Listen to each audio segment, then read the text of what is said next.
முழங்கால் படியிடுவோம். கர்த்தர் நமக்கு தந்த புதிய ஓய்வு நாளுக்காக கர்த்தருடைய சமூகத்திலே சந்தோஷத்தோடு கூடி வரவும், அவருடைய நாமத்தை நாம் ஒருமித்து தொழுது ஸ்தோத்தரித்து ஆராதிக்கவும், அவருடைய சமூகத்திலே சந்தோஷப்படவும் கிருபையாக தேவன் நமக்கு தந்த நல்ல ஓய்வு நாளுக்காக தேவாதி தேவன் நம் நடுவிலே ஆவியானவராய் கடந்து வந்து நம்மோடு வாசம் பண்ணி நம்ம வழி நடத்தும்படியாக நம்ம எல்லாரும் ஸ்தோத்திரத்தோடு கர்த்தருடைய நாமத்தை துதித்து வாழ்த்தி போற்றி வரவேற்போம். நீங்கள் அருமை இரட்சகராகிய இயேசுவே, உமக்கு ஸ்தோத்திரம் ஸ்தோத்திரம் ஸ்தோத்திரம். நன்றி நிறைந்த உள்ளத்தோடு உம்மை துதிக்கிறோம் துதிக்கிறோம் துதிக்கிறோம் துதிக்கிறோம் துதிக்கிறோம். அப்பா, சர்வ வல்லமையுள்ள தேவாதி தேவன் எங்கள் நடுவில் கடந்து வந்து இந்த ஆராதனை வேளையில் எங்களோடு கூட வாசம் பண்ணும்படியாக ஸ்தோத்திரத்தோடும் துதியோடும் உடைய வாசலுக்குள்ளே பிரவேசித்திருக்கிறோம். ஒருமித்து உம்முடைய நாமத்தினாலே நாங்கள் கூடி வந்திருக்கிறோம். எங்கே என் நாமத்தினாலே ஒருமித்து 2 பேர் கூடி இருக்கிறீர்களோ அங்கே இருக்கிறேன் என்று வாக்கு பண்ணின வாக்கு மாறாத ஜீவனுடைய தேவனே, உம்முடைய பரிசுத்தமான நாமத்தில் நாங்கள் கூடி வந்திருக்கிறோம். அடியார்கள் நடுவிலே கர்த்தர் கடந்து வந்து இந்த ஆராதனை வேலைக்குள்ளே பிரவேசிக்க உடைய மகிமையான பிரசன்னை இறங்கி வந்து எங்களோடு தங்க நாங்கள் ஸ்தோத்திரத்தோடு அழைக்கிறோம். கர்த்தராகிய இயேசுவே, இந்த நாளை தந்த தேவன், இந்த நாளிலே உம்மோடு நாங்கள் மகிழ்ந்திருக்க தேவாதி தேவனை நாங்கள் மகிமைப்படுத்த எங்களுக்கு தந்த நல்ல பாக்கியத்துக்காக ஸ்தோத்திரம். நாங்கள் ஆராதிக்கிற தேவன் ஜீவனுள்ள தேவனாய் இருக்கிறேன். கர்த்தரை தெய்வமாய் கொண்ட ஜனம், கர்த்தரை தொழுது ஸ்தோத்தரிக்கிற ஜனம் பாக்கியம் உள்ளது என்று எழுதப்பட்டபடியே எங்களுக்கு நேர் தந்திருக்கிற மேலான பாக்கியத்துக்காக ஸ்தோத்திரம் ஸ்தோத்திரம் ஸ்தோத்திரம். நன்றியோடு துதிக்கிறோம். துதிகளின் மத்தியிலே உலாவிக் கொண்டிருப்பவரே, துதிகளின் மத்தியிலே வாசம் பண்ணுகிறவரே, உம்மை நாங்கள் துதிக்கிறோம் துதிக்கிறோம் துதிக்கிறோம் துதிக்கிறோம். ஸ்தோத்திர பலி செலுத்தி பிதாவே உம்மை மகிமைப்படுத்துகிறோம். தகன பலியாக எங்களை படைத்து ஸ்தோத்திர பலியினால் எங்கள் கர்த்தரை கனம் பண்ணி வாழ்த்தி வாழ்த்தி வாழ்த்தி சபை நடுவிலே வரவேற்கிறோம். கர்த்தராகிய இயேசுவே, உமக்கு ஸ்தோத்திரம் ஸ்தோத்திரம் ஸ்தோத்திரம் ஸ்தோத்திரம் ஸ்தோத்திரம். நீர் மகா பெரிய தேவனும் பிதாவி கர்த்தாதி கர்த்தரும் ராஜாதி ராஜாவுமாய் இருக்கிறபடினால் நாங்கள் உம்மை துதிக்கிறோம் துதிக்கிறோம் துதிக்கிறோம். சர்வத்தையும் சிருஷ்டித்த சர்வ சிருஷ்டிக்கும் எஜமானனாகி எங்கள் கர்த்தராகிய இயேசுவே, உம்மை நாங்கள் வாழ்த்தி வாழ்த்தி வாழ்த்தி சபை நடுவில் வரவேற்கிறோம். அல்லேலூயா அல்லேலூயா அல்லேலூயா. உமக்கு மகிமை உண்டாகட்டும், உமக்கு மகிமை உண்டாகட்டும். துதியும் ஸ்தோத்திரமும் கனமும் மகிமையும் எங்கள் கர்த்தருக்கே செலுத்துகிறோம். எங்கள் சேனைகளின் கர்த்தராகிய இயேசுவே, நீர் பரிசுத்த பரிசுத்த பரிசுத்த, நீர் ஒருவரே பரிசுத்த பரிசுத்த பரிசுத்த பரிசுத்தர் என்று நாங்கள் உம்மை துதித்து போற்றி வாழ்த்தி வரவேற்கிறோம். அல்லேலூயா அல்லேலூயா அல்லேலூயா அல்லேலூயா. உமக்கு ஸ்தோத்திரம் ஸ்தோத்திரம் ஸ்தோத்திரம் ஸ்தோத்திரம் ஸ்தோத்திரம். துதிகளின் மத்தியில் வாசம் பண்ணுகிற சர்வ வல்லமையுள்ள எங்கள் கர்த்தராகிய இயேசுவே, எங்கள் சேனைகளின் கர்த்தராய் இருக்கிறவரே, பரிசுத்தரே, உன்னதமானவரே, உயர்ந்தவரே, எங்கள் அருமை இரட்சகராகிய இயேசுவின் நாமத்திலே கூடி வந்து சபை நடுவில் உம்மை வாழ்த்தி வரவேற்கிறோம். எங்கள் மத்தியிலே வந்திருக்கிற உம்மை நாங்கள் போற்றுகிறோம். உம்முடைய பாதபடியிலே சாஷ்டாங்கமாய் விழுந்து உம்மை வாழ்த்தி நாங்கள் போற்றி வரவேற்கிறோம். அப்பா, எங்கள் நடுவில் வாசமாயிருப்பீராக. இந்த ஆராதனை வேளை தொடக்கம் முதல் கடைசி வரையிலும் தேவாதி தேவனாயிருக்கிற நீர் பொறுப்படுத்து எங்களை நடத்த வேண்டும் என்று ஜெபித்து ஒப்புக் கொடுக்கிறோம். ஒன்றை நாங்கள் மாம்சத்தின்படி செய்யாதபடி எல்லாவற்றையும் ஆவியின்படியே செய்ய பரிசுத்த ஆவி அடியார்கள் மேல் தங்கியிருப்பீராக. நாங்கள் செய்கிற ஒவ்வொரு காரியமும் உங்களுடைய நாமத்துக்கு மகிமையும் உண்டாகும்படியாக எங்களை நீர் நடத்துவீராக. கர்த்தருடைய நாமம் மகிமைப்படட்டும். அங்கங்கே கூடி ஆராதிக்கிற குடும்பத்தார் அனைவரும் நடுவிலும் நீர் இப்பொழுது வாசம் பண்ணுவீராக. உடைய பிரசனத்தை எல்லாரும் உணர்ந்து கொள்ளட்டும். உடைய மகிமையான பிரசனத்துக்குள் அனைவரையும் ஒப்புக் கொடுக்கிறோம். தேவாதி தேவன் எங்கள் மத்தியில் உலாவிக் கொண்டிருப்பீராக. தொடர்ந்து வழி நடத்துங்க. இயேசுவின் நாமத்தில் ஜெபிக்கிறோம் எங்கள் நல்ல பிதாவே, ஆமென். பாடல் பாடுவோம். ஹல்லேலூயா ஹல்லேலூயா. முதலாவது பாடலாக, உம்மை பாடாத நாட்களும் இல்லையே, உம்மை தேடாத நாட்களும் இல்லையே, உம்மை அல்லாமல் யாரை நான் நேசிப்பேன், உமக்காக அல்லாமல் யாருக்காக வாழுவேன், நம்புங்கப்பா உங்கள் பிள்ளையை என்கிற பாடலை என்னோடு கூட சேர்ந்து இருக்கிற இடங்களிலே கர்த்தர் நாமத்தை மகிமைப்படுத்தும் விதமாக ஒருமனதாக உம்மை பாடாத நாட்களும் இல்லையே, உம்மை தேடாத நாட்களும் இல்லையே என்கிற பாடலை கரங்களை தட்டி உற்சாகமாக பாடலாமா?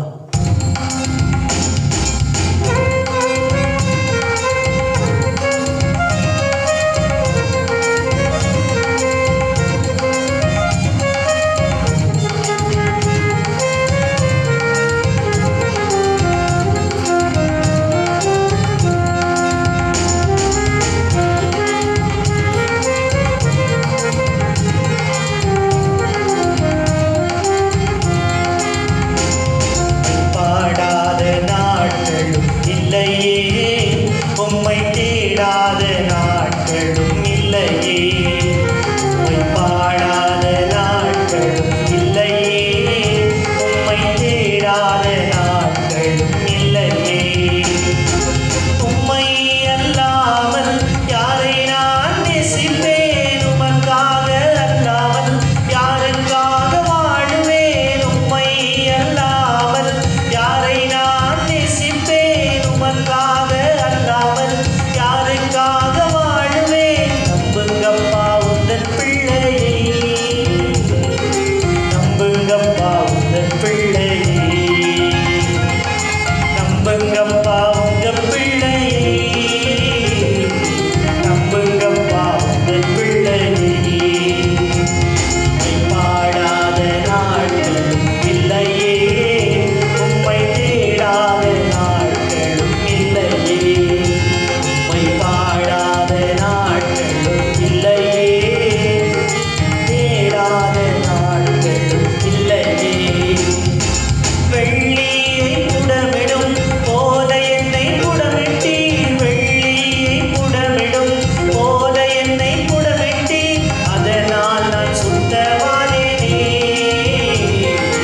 பொன்னாக விளங்கச் செய்தீரே, அதனால் நான் சுத்தமானேனே, பொன்னாக விளங்கச் செய்தீரே. பாடாத நாட்களும் இல்லையே, உம்மை தேடாத நாட்களும் இல்லையே, உம்மை பாடாத நாட்களும் இல்லையே, உம்மை தேடாத நாட்களும் இல்லையே.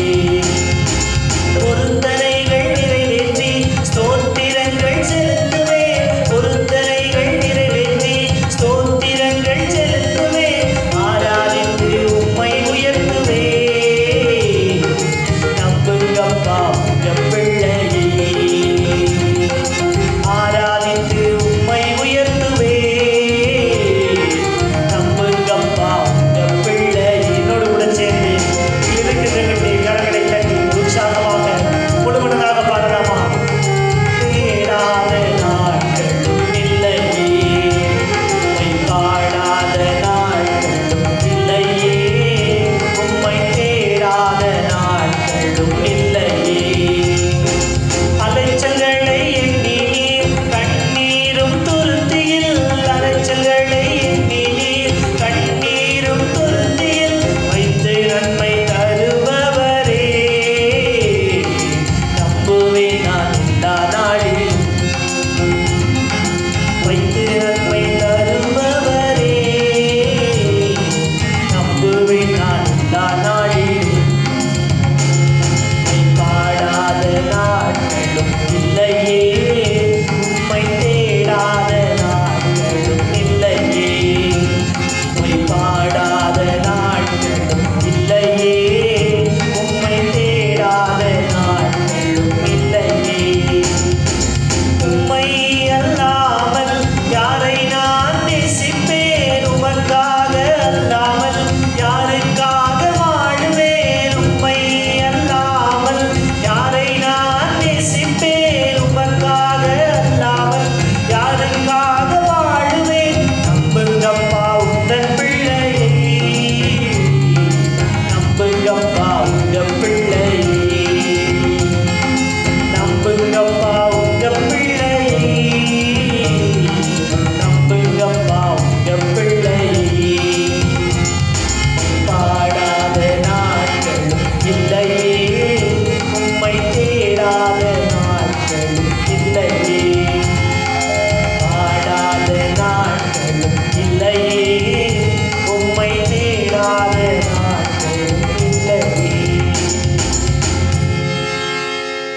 ஹல்லேலூயா, ஹல்லேலூயா. கர்த்தர் நாமம் மகிமைப்படுவதாக. அடுத்த பாடலாக நம் இயேசுவின் வருகை இன்று வெகு சமீபமாய் தெரிகின்றது, உன் வாழ்க்கையில் ஒரு திருப்பம் மிக அவசியமாகின்றது என்கிற பாடலின் கருத்தை உணர்ந்தவர்களாக நீங்கள் இருக்கிற இடங்களில் என்னோடு கூட சேர்ந்து கர்த்தர் நாமத்தை மகிமைப்படுத்தும் விதமாக கரங்களை தட்டி உற்சாகமாக பாடலாமா? நம் இயேசுவின் வருகை இன்று வெகு சமீபமாய் தெரிகின்றது, உன் வாழ்க்கையில் ஒரு திருப்பம் மிக அவசியமாகிறது. ஓ மானிடரே, இதை சிந்திப்பிரே, இயேசு கிறிஸ்து வருகின்றார் என்கிற பாடலை என்னோடு கூட சேர்ந்து பாடலாமா?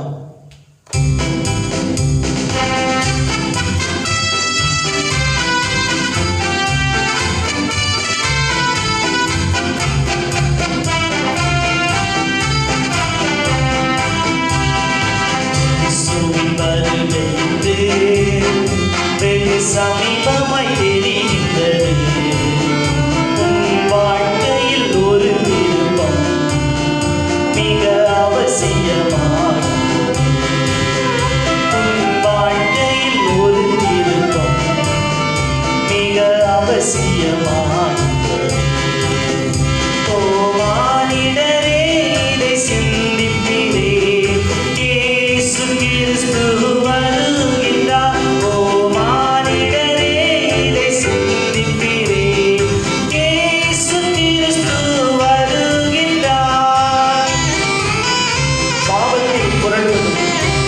சாபத்தில் முடியும் என்று வாழ்க்கையில் ஒரு திருப்பம் மிக அவசியமாகிறது என்று சொல்லி என்னோடு கூட சேர்ந்து பாடலாமா?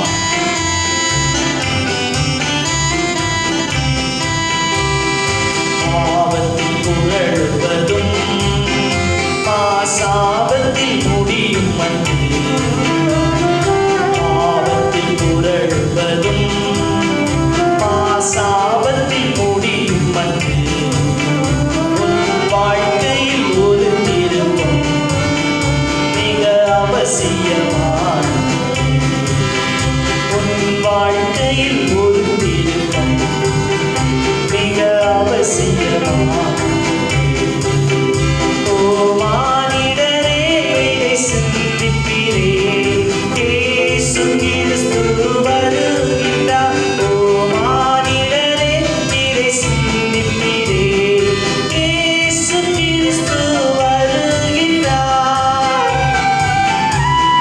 தேவனை தள்ளுபவர் மாவேதனை அடைவார் என்று உன் வாழ்க்கையில் ஒரு திருப்பம் மிக அவசியமாகிறது என்று சொல்லி என்னோடு கூட சேர்ந்து பாடலாமா?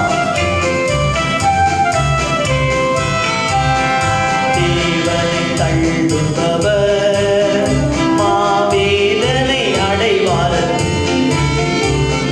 தேவனை தள்ளுபவர் மாவேதனை அடைவார். உன் வாழ்க்கையில் ஒரு திருப்பம் மிக அவசியமாகிறது. உன் வாழ்க்கையில் ஒரு திருப்பம் மிக அவசியமாகிறது. ஓ மானிடரே, இதை சிந்திப்பிரே, இயேசு கிறிஸ்து வருகின்றார். ஓ மானிடரே, இதை சிந்திப்பிரே, இயேசு கிறிஸ்து வருகின்றார். அன்பினால் வரும் அழைப்பு, நல்லதோர் எச்சரிப்பு, வாழ்க்கையில் ஒரு திருப்பம் மிக அவசியமாகிறது என்று சொல்லி அன்பினால் வரும் அழைப்பு ஏற்றுக்கொண்டவர்களாக என்னோடு கூட சேர்ந்து கரங்களை தட்டி பாடலாமா? அன்பினால் வரும் அழைப்பு, நல்லதோர் எச்சரிப்பு,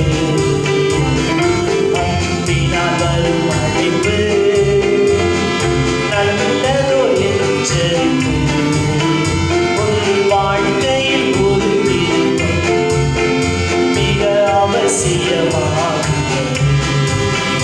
உன் வாழ்க்கையில் ஒரு திருப்பம் மிக அவசியமாகிறது.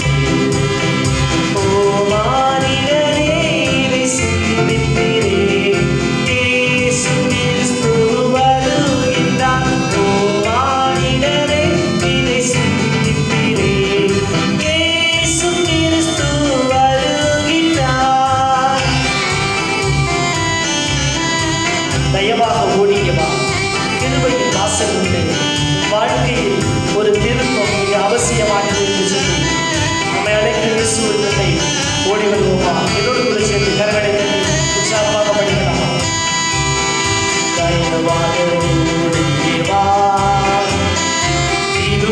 கிருபையின் வாசல் தயவாக ஓடி வா. கிருபையின் வாசல் உன் வாழ்க்கையில் ஒரு திருப்பம் மிக அவசியமானது. உன் வாழ்க்கையில் ஒரு திருப்பம் மிக அவசியமானது. ஓ மானிடரே, இதை சிந்திப்பீரே, இயேசு கிறிஸ்து வருகின்றார். ஓ மானிடரே, இதை சிந்திப்பீரே, இயேசு கிறிஸ்து வருகின்றார். இயேசு கிறிஸ்து வருகின்றார். ஹல்லேலூயா, ஹல்லேலூயா, ஹல்லேலூயா. கர்த்தருடைய நாமம் மகிமைப்படுவதாக.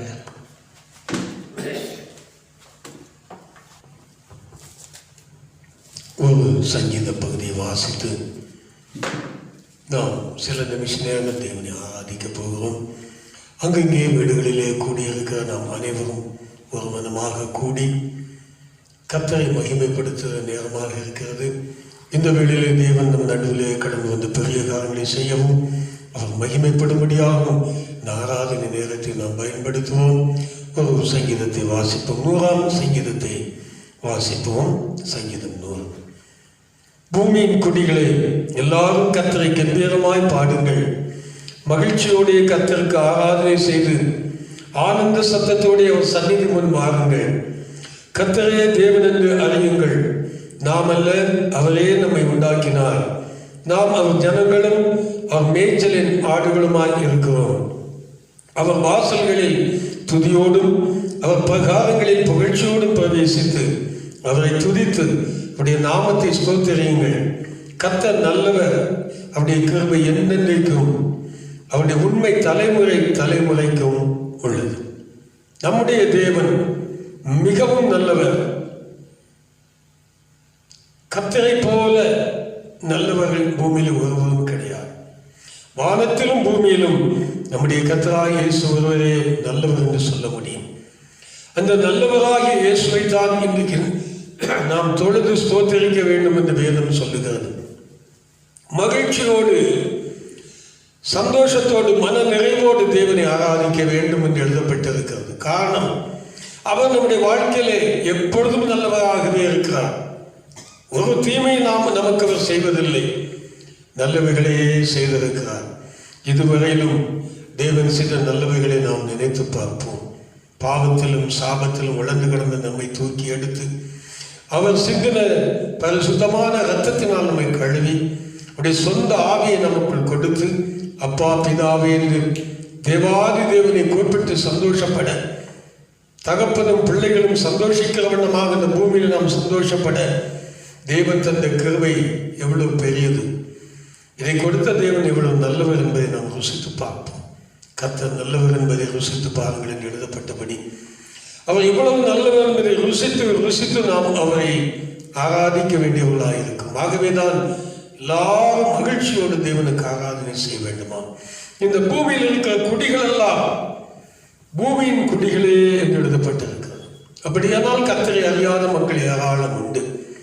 ஆனால் அவர்களும் தேவனை ஆராதிக்க வேண்டும் என்று எழுதப்பட்ட நோக்கம் என்னவென்றால், இந்த பூமியிலே குடியிருக்க ஒரு மனுஷனுக்கும் இந்த நல்ல கர்த்தர் ஒரு தீமையும் செய்ததில்லை.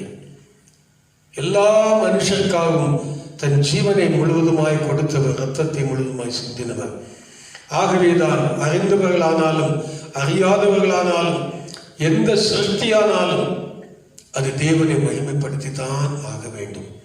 ஆகவே நாம் அறிந்தவர்களாகிய நாம் கர்த்தராகிய இயேசுவை அறிந்தவர்கள், அப்படி பிள்ளைகளாக இருக்கிறவர்கள், அவராலே மறுபடி பிறந்தவர்கள் கூடி வந்திருக்கிற நாம் எவ்வளவுக்கு அதிகமாக சந்தோஷத்தோடு நாம் அவரை ஆராதிக்க வேண்டும் என்பதை அறிந்து, ஆண்டவரே எவ்வளவு நல்லவர் என்பதை நாங்கள் ருசி பார்த்திருக்கிறோம். ஆகவே நாங்கள் மகிழ்ச்சியோடு ஆராதனை செய்கிறோம் என்று சொல்லி அவருடைய நாமத்தை மகிமைப்படுத்தி நம்ம எல்லாரும் இருக்கிற இடத்துல தாழ்மையோடும் பணிவோடும் பயத்தோடும் பக்தியோடும் அதோடு கூட பரிசுத்த ஆவியானவருடைய சந்தோஷத்தோடும் நிறைவோடும் உண்மையாய் தேவனை நாம் ஆராதிப்போம். எல்லாரும் கர்த்தரை நோக்கி பார்ப்போம். முழங்கால் படியிட்டு, கர்த்தாவே என் நல்லவர் என்பதை நாங்கள் ருசித்திருக்கிறபடினால் உம்மை ஆராதிக்க வந்திருக்கிறோம் என்று சொல்லி நம்ம எல்லாரும் கர்த்தரை மகிழ்ச்சியோடு துதித்து ஆராதனை செய்யலாம். கர்த்தராகிய இயேசுவே உமக்கு ஸ்தோத்திரம், ஸ்தோத்திரம், ஸ்தோத்திரம், ஸ்தோத்திரம். எங்கள் கர்த்தர் நல்லவர், நல்லவர், நல்லவர் என்று நாங்கள் சொன்னால் மற்றும் போதாது பிதாவே. நல்லவர் என்பதை நாங்கள் ருசித்து பார்த்து சந்தோஷத்தோடு ஆராதிக்க கடமைப்பட்டிருக்கிறோம். உடைய வாழ்க்கையில் நீங்கள் எப்போது நல்லவராக இருக்கபடினால் உண்மை துதிக்கிறோம். எங்களுக்கு மாத்திரமல்ல, பூமியின் குடிகளுக்கெல்லாம் நீர் நல்லவராக இருக்கிறேன். ஒரு மனுஷனுக்கு நீர் தீமை செய்ததில்லை அப்பா. நன்றி அறியாதவர்களுக்கும் துரோகிகளுக்கும் நன்மை செய்கிற நன்மை சொரூபியே கர்த்தராகிய இயேசு இல்லாமல் வேறு ஒருவரும் இப்படி நன்மை செய்ய முடியாது. ஆகவே நல்லவர் என்பதை ருசித்து பார்த்து இப்பொழுது நாங்கள் உண்மை துதிக்கிறோம், துதிக்கிறோம். சபை நடுவிலே, குடும்பத்தின் நடுவிலே உண்மை வாழ்த்துகிறோம், போற்றுகிறோம், ஸ்தோத்திரிக்கிறோம். அப்பா உமக்கு துதி செய்து ஆராதனை செய்கிறோம். பிதாவே ஸ்தோத்திரித்து ஆராதனை செய்கிறோம். உடைய பாதபடியிலே தொழுது ஸ்தோத்திரித்து ஆராதனை செய்கிறோம். எங்கள் கர்த்தருக்கே ஆராதனை செய்கிறோம். இரட்சகராகிய இயேசுவே உடைய பரிசுத்த நாமம் மகிமைப்படட்டும். நாங்கள் ஆராதிக்கும் போது தேவன் மகிமைப்படுகிறது என்று எழுதப்பட்டிருக்கிறதே. ஸ்தோத்திர பலியினாலே கர்த்தரை மகிமைப்படுத்துகிறோம் என்று எழுதப்பட்டிருக்கிறதே. பிதாவே நாங்கள் உம்மை துதிக்கிறோம், துதிக்கிறோம், துதிக்கிறோம், துதிக்கிறோம். பிதாவே உம்மை ஸ்தோத்திரிக்கிறோம், ஸ்தோத்திரிக்கிறோம். ஒன்றுக்கு உதவாத எங்களை தெரிந்தெடுத்து அப்பா பிதாவே என்று சர்வ சிருஷ்டிகளை கூப்பிடும் பாக்கியத்தை கொடுத்தீரே. உடைய நல்ல ஆவியை எங்களுக்கு கொடுத்தவரே உமக்கு ஸ்தோத்திரம். உடைய பரிசுத்தமான இரத்தத்தினால் எங்களை கழுவினவரே ஸ்தோத்திரம். பரிசுத்தமாக்கினவரே ஸ்தோத்திரம். நீதிமான்கள் ஆக்கினவரே ஸ்தோத்திரம். நன்றியோடு துதிக்கிறோம், நன்றியோடு துதிக்கிறோம், நன்றியோடு துதிக்கிறோம். ஆனந்த சத்தத்தோடு உம்மை ஸ்தோத்திரித்து ஆராதிக்கிறோம். மகிழ்ச்சியோடு எங்கள் கர்த்தருக்கு ஆராதனை செய்கிறோம். பிதாவே உள்ளம் மகிழ்ந்து மகிழ்ந்து உம்மை துதிக்கிறோம். எங்கள் கர்த்தரை துதிக்கும் போது எங்கள் உள்ளம் இன்னும் அதிகமாக மகிழ்ச்சி அடைகிறதப்பா. உம்மை துதிப்பதே எங்களுக்கு ஏற்றதும் இன்பமுமாய் இருக்கிறபடினால் ஆனந்தத்தோடு உம்மை ஆராதிக்கிறோம். அல்லேலூயா, அல்லேலூயா, அல்லேலூயா. தேவாதி தேவனுக்கு, ராஜாதி ராஜாவுக்கு எல்லா மகிமையும் துதியும் கனத்தையும் செலுத்தி நாங்கள் உம்மை ஆராதனை செய்கிறோம். உம்முடைய பாதபடியிலே பயபக்தியோடு பணிந்து கர்த்தரை துதித்து ஆராதிக்கிறோம், துதித்து ஆராதிக்கிறோம். தேவாதி தேவன் இப்பொழுது மகிமைப்படுவீராக. எங்கள் நடுவிலே மகிமைப்படுவீராக. நீர் எங்களால் ஆராதிக்கப்படத்தக்கவரப்பா. நீர் ஸ்தோத்திரிக்கப்படத்தக்கவர். நீர் பயப்படத்தக்கவர். நாங்கள் பயத்தோடு நடுக்கத்தோடு உம்மை ஸ்தோத்திரித்து ஆராதிக்கிறோம். அல்லேலூயா, அல்லேலூயா, அல்லேலூயா, அல்லேலூயா, அல்லேலூயா, அல்லேலூயா, அல்லேலூயா. எங்கள் தேவனுக்கு மகிமை உண்டாவதாக, மகிமை உண்டாவதாக, மகிமை உண்டாவதாக. காலோக தேவனுக்கு மகிமையை செலுத்துகிறோம். அல்லேலூயா, அல்லேலூயா, அல்லேலூயா. கோடா கோடி தூத கணங்கள் மத்தியிலே ஆராதிக்கப்படத்தக்கவரே, ஆராதிக்கப்பட்டுக் கொண்டிருப்பவரே, நாங்களும் அவர்களோடு சேர்ந்து உம்மை ஆராதிக்கிறோம். அல்லேலூயா. விண்ணும் மண்ணும் இப்பொழுது ஒன்றாக இணைந்து எங்கள் தேவனை மகிமைப்படுத்துகிறோம். அல்லேலூயா. பிதாவே உம்மை துதிக்கிறோம், துதிக்கிறோம், துதிக்கிறோம், துதிக்கிறோம். சர்வ வல்லவருடைய பாதத்திலே சாஷ்டாங்கமாய் விழுந்து உம்மை ஆராதிக்கிறோம். அல்லேலூயா என்று ஆர்ப்பரித்து ஆராதிக்கிறோம். அல்லேலூயா, அல்லேலூயா, அல்லேலூயா. உமக்கு ஸ்தோத்திரம், ஸ்தோத்திரம், ஸ்தோத்திரம், ஸ்தோத்திரம். நன்றியோடு துதிக்கிறோம், நன்றியோடு துதிக்கிறோம், நன்றியோடு துதிக்கிறோம், நன்றியோடு உம்மை ஸ்தோத்திரிக்கிறோம். பிதாவே உமக்கு கோடான கோடி துதிகளை ஏறெடுக்கிறோம், துதிகளை ஏறெடுக்கிறோம். ஸ்தோத்திர பலிகளை செலுத்தி எங்கள் கர்த்தரை மகிமைப்படுத்தி மகிமைப்படுத்தி ஆராதிக்கிறோம். எல்லா மகிமைக்கும் பாத்திரரே, எல்லா ஆராதனைகளுக்கும் பாத்திரரே, துதி ஸ்தோத்திரத்துக்கு பாத்திரமானவரே, நீர் ஒருவரே பாத்திரப்பா. நீர் ஒருவரே ஆராதனைக்கு உரியவரப்பா. உம்மையே நாங்கள் ஆராதிக்கிறோம், ஆராதிக்கிறோம். அல்லேலூயா, அல்லேலூயா, அல்லேலூயா. உம்மை துதிக்கிறோம், உம்மை துதிக்கிறோம், உம்மை துதிக்கிறோம், உம்மை துதிக்கிறோம். நன்றியோடு துதிக்கிறோம், துதிக்கிறோம், துதிக்கிறோம். பூவாசிகளே யெகோவை காப்பிடுவின். பூவாசிகளே யெகோவை காப்பிடுவின். சந்தோஷத்தோடே கூடுவின். சங்கீதத்தோடே ஸ்துதி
ஹல்லேலூயா ஹல்லேலூயா உமக்கு ஸ்தோத்திரம். இம்மிடமாக இந்த ஆராதனை நமக்கு தேவன் ஆசீர்வதித்து தந்தார். தொடர்ந்து அவையாக நடத்தும்படியாக சகோதரி சாராளர்கள் ஜெபிப்பார்கள். நேசிக்கிறதான் எங்கள் நல்ல பிதாவே, இந்த நல்ல அருமையான தகப்பனே நேரத்துக்காக கர்த்தரை நன்றியோடு கூட நம்மை துதிக்கிறோம், ஸ்தோத்திரிக்கிறப்பா தகப்பனே. மக்கு ஸ்தோத்திரம் ஸ்தோத்திரம் ஸ்தோத்திரம் ஸ்தோத்திரையா. ஏசுநாதா நன்றியோடு துதிக்கிறோம் துதிக்கிறோம் ஸ்தோத்திரையா. இந்த நிமிஷம் வரையிலும் அப்பா ஸ்தோத்திரையா. என் நடத்தினுடைய அன்பு கிருபைக்காக கர்த்தரை துதிக்கிறப்பா தகப்பனே. ஸ்தோத்திரையா. உடைய கரத்தில் பெற்றுக்கொண்ட எல்லா நன்மைகளுக்காக, ஈவு இரக்கங்களுக்காக, சொல்லி முடியாத தயவிற்காக ஏசையா நன்றியோடு நம்மை துதிக்கிறோம், ஸ்தோத்திரிக்கிறோம் ஸ்தோத்திரிக்கிறையா. ஒரு நிமிஷம் தகப்பனே ஸ்தோத்திரையா. எங்களை எவ்வளவாய் பாதுகாக்கிறீரே ஏசப்பா. உங்க அன்பு எவ்வளவு பெரியதையா தெய்வமே ஸ்தோத்திரையா. உருக்கமான அன்பை நினைத்து நாதா நன்றியோடு கர்த்தரை துதிக்கிறோம், ஸ்தோத்திரிக்கிறோம் ஸ்தோத்திரிக்கிறப்பா. இயேசுவே துதிக்கவே ஸ்தோத்திரிக்கவே நன்றி சொல்லவே நாங்கள் கடன்பட்டவர்களப்பா. அவ்வளவு நன்மைகளை என் தெய்வம் செய்கிறீரே அப்பா. நிமிஷந்தோறும் ஐயா எங்களை நடத்துகிற விதங்களை எண்ணி பார்த்து என் ஆண்டவரை நன்றியோடு துதிக்கிறோம், ஸ்தோத்திரிக்கிறையா அப்பா. உமக்கு ஸ்தோத்திரம் ஸ்தோத்திரம் ஸ்தோத்திரையா. இந்த நாள் தகப்பனே ஸ்தோத்திரம் செய்தி அளிக்கிறார் தேவ பிள்ளையுடைய கரத்திலே அர்ப்பணிக்கிறையா. இயேசுவே வல்லமையான கரத்துக்குள் மறைத்து கொள்ளுங்க அப்பா தகப்பனே. ஸ்தோத்திரம் எடுத்து பயன்படுத்துங்க ஐயா. பரத்து மன்னாவை அனுப்பிட்டாங்கப்பா தகப்பனே. ஸ்தோத்திரம் ஸ்தோத்திரம் வசனத்தின் வல்லமை ஆண்டவரை எங்களுக்குள்ளே பிரசித்தமாகட்டும் அப்பா தகப்பனே. ஸ்தோத்திர வார்த்தையை கேட்கிறதான ஒவ்வொரு பிள்ளையின் நெஞ்சமும் ஆறுதல் அடையட்டும் அப்பா தகப்பனே. கண்ணீர் யாவையும் கத்த துடைத்திடும்படியா நாங்கள் ஜெபிக்கிற ஐயா. இயேசுவே நன்றியோடு துதிக்கிறோம் ஐயா. உடைமட்ட உள்ளங்களை ஆற்றி தேற்றுங்கப்பா. காயங்களிலே கத்தர் எண்ணெய் பூசி ஐயா நீங்க நல்ல சமாரியன் ஆயிட்டே தகப்பனே. ஸ்தோத்திரையா. உடைய அன்பு கரத்தை ஐயா ஒவ்வொரு மேலும் வைத்து ஐயா நீங்க ஆறுதல் படுத்துங்க, சமாதானப்படுத்துங்க, சந்தோஷத்தை தாங்க ஐயா. விடுதலை கொண்டு வாங்கப்பா தகப்பனே. ஸ்தோத்திரம். உங்க நாமம் சேமத்தை கொண்டு வரட்டும் ஐயா. தேவ சமூகத்தில் அப்பா விழுந்து பரத்தோடு கூட ஜெபிக்கிறங்க தாவே.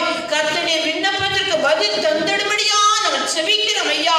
ஏசப்பா பரிசுத்தமான சமூகத்தில் ஐயா ஆண்டவரே திருச்சபையின் குடும்பங்களை ஒப்பு கொடுக்கிற ஐயா. ஒரு கர்த்தாவை குடும்பங்களையும் ஐயா தேவ சமூகத்தில் தானே அர்ப்பணிக்கிறோம் அப்பா. ஒவ்வொரு குடும்பத்தின் பிள்ளைகளையும் தேவனுடைய சமூகத்திலே கொடுத்து ஜெபிக்கிறோம் ஐயா. இயேசுவே உங்க பரந்த விரிந்த கரம் ஐயா ஒவ்வொரு குடும்பத்தின் மேல இறங்கட்டும், ஒவ்வொரு தேவ பிள்ளையின் மேல இறங்கட்டும் அப்பா. இவமே பத்திரமாய் காத்துக்கொள்ளுங்க இயேசுநாதா. ஒருவருக்கு ஒரு தீமை வராதபடிக்கு நாதா உடைய பரிசுத்தமான கரத்துக்களை மறைத்துக் கொள்ளுங்க ஐயா. எல்லா மேல பரிசுத்தாவின் வல்லமை இறங்கட்டும் ஐயா.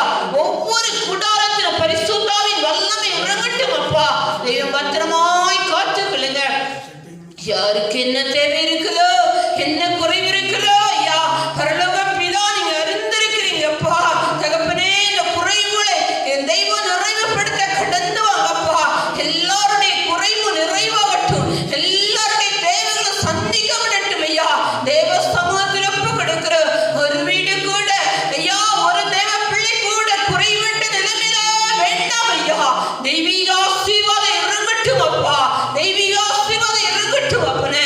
தேவ சமூகத்தில் ஐயா மிகுந்த பயத்தோடு நடுக்கத்தோடு பார நிறைந்த இருதயத்தோடு திறப்பின் வாயிலே நின்று கெஞ்சுகிறோம் அப்பா. இயேசுவே சத்தத்திற்கு பதில் தந்திடுங்க ஐயா. தேவ சமூகத்தில் ஐயா கருப்பு நிறைந்த உள்ளத்தோடு தேவ கரத்தில் அர்ப்பணிக்கிறோம். தெய்வம் தொடர்ந்து நடத்துங்க.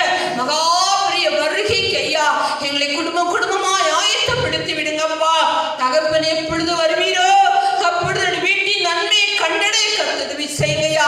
அதற்கு மாத்திரங்களை பாத்திரவான்களாய் மாற்றி விடுகையா. கரைதிரியற்றா பரிசுத்தத்தோடு கூட நாதா இன்னும் பாதையை கடந்தாரதை உதவி செய்கையா. தேவ சமூகத்துல ஆவி ஆத்மா சரீரம் முழுவதும் அர்ப்பணிக்கிறோம். முழு பொறுப்பையும் கர்த்தர் எடுத்துக்கொள்ளுங்க. கர்த்தர் நடத்துங்க. கர்த்தருடைய நாமம் மகிமைப்படட்டும். எல்லா மகிமையும் கர்த்தருக்கு செலுத்துகிறோம். ஏசப்பா நாமத்தை ஜெபிக்கிறோம் பிதாவே, ஆமென். அன்பானவர்களே,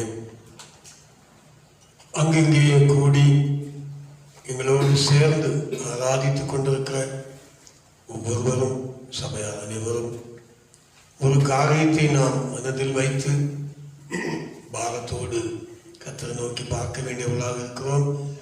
சபை கூடுவது தடைபட்டிருக்கிறது.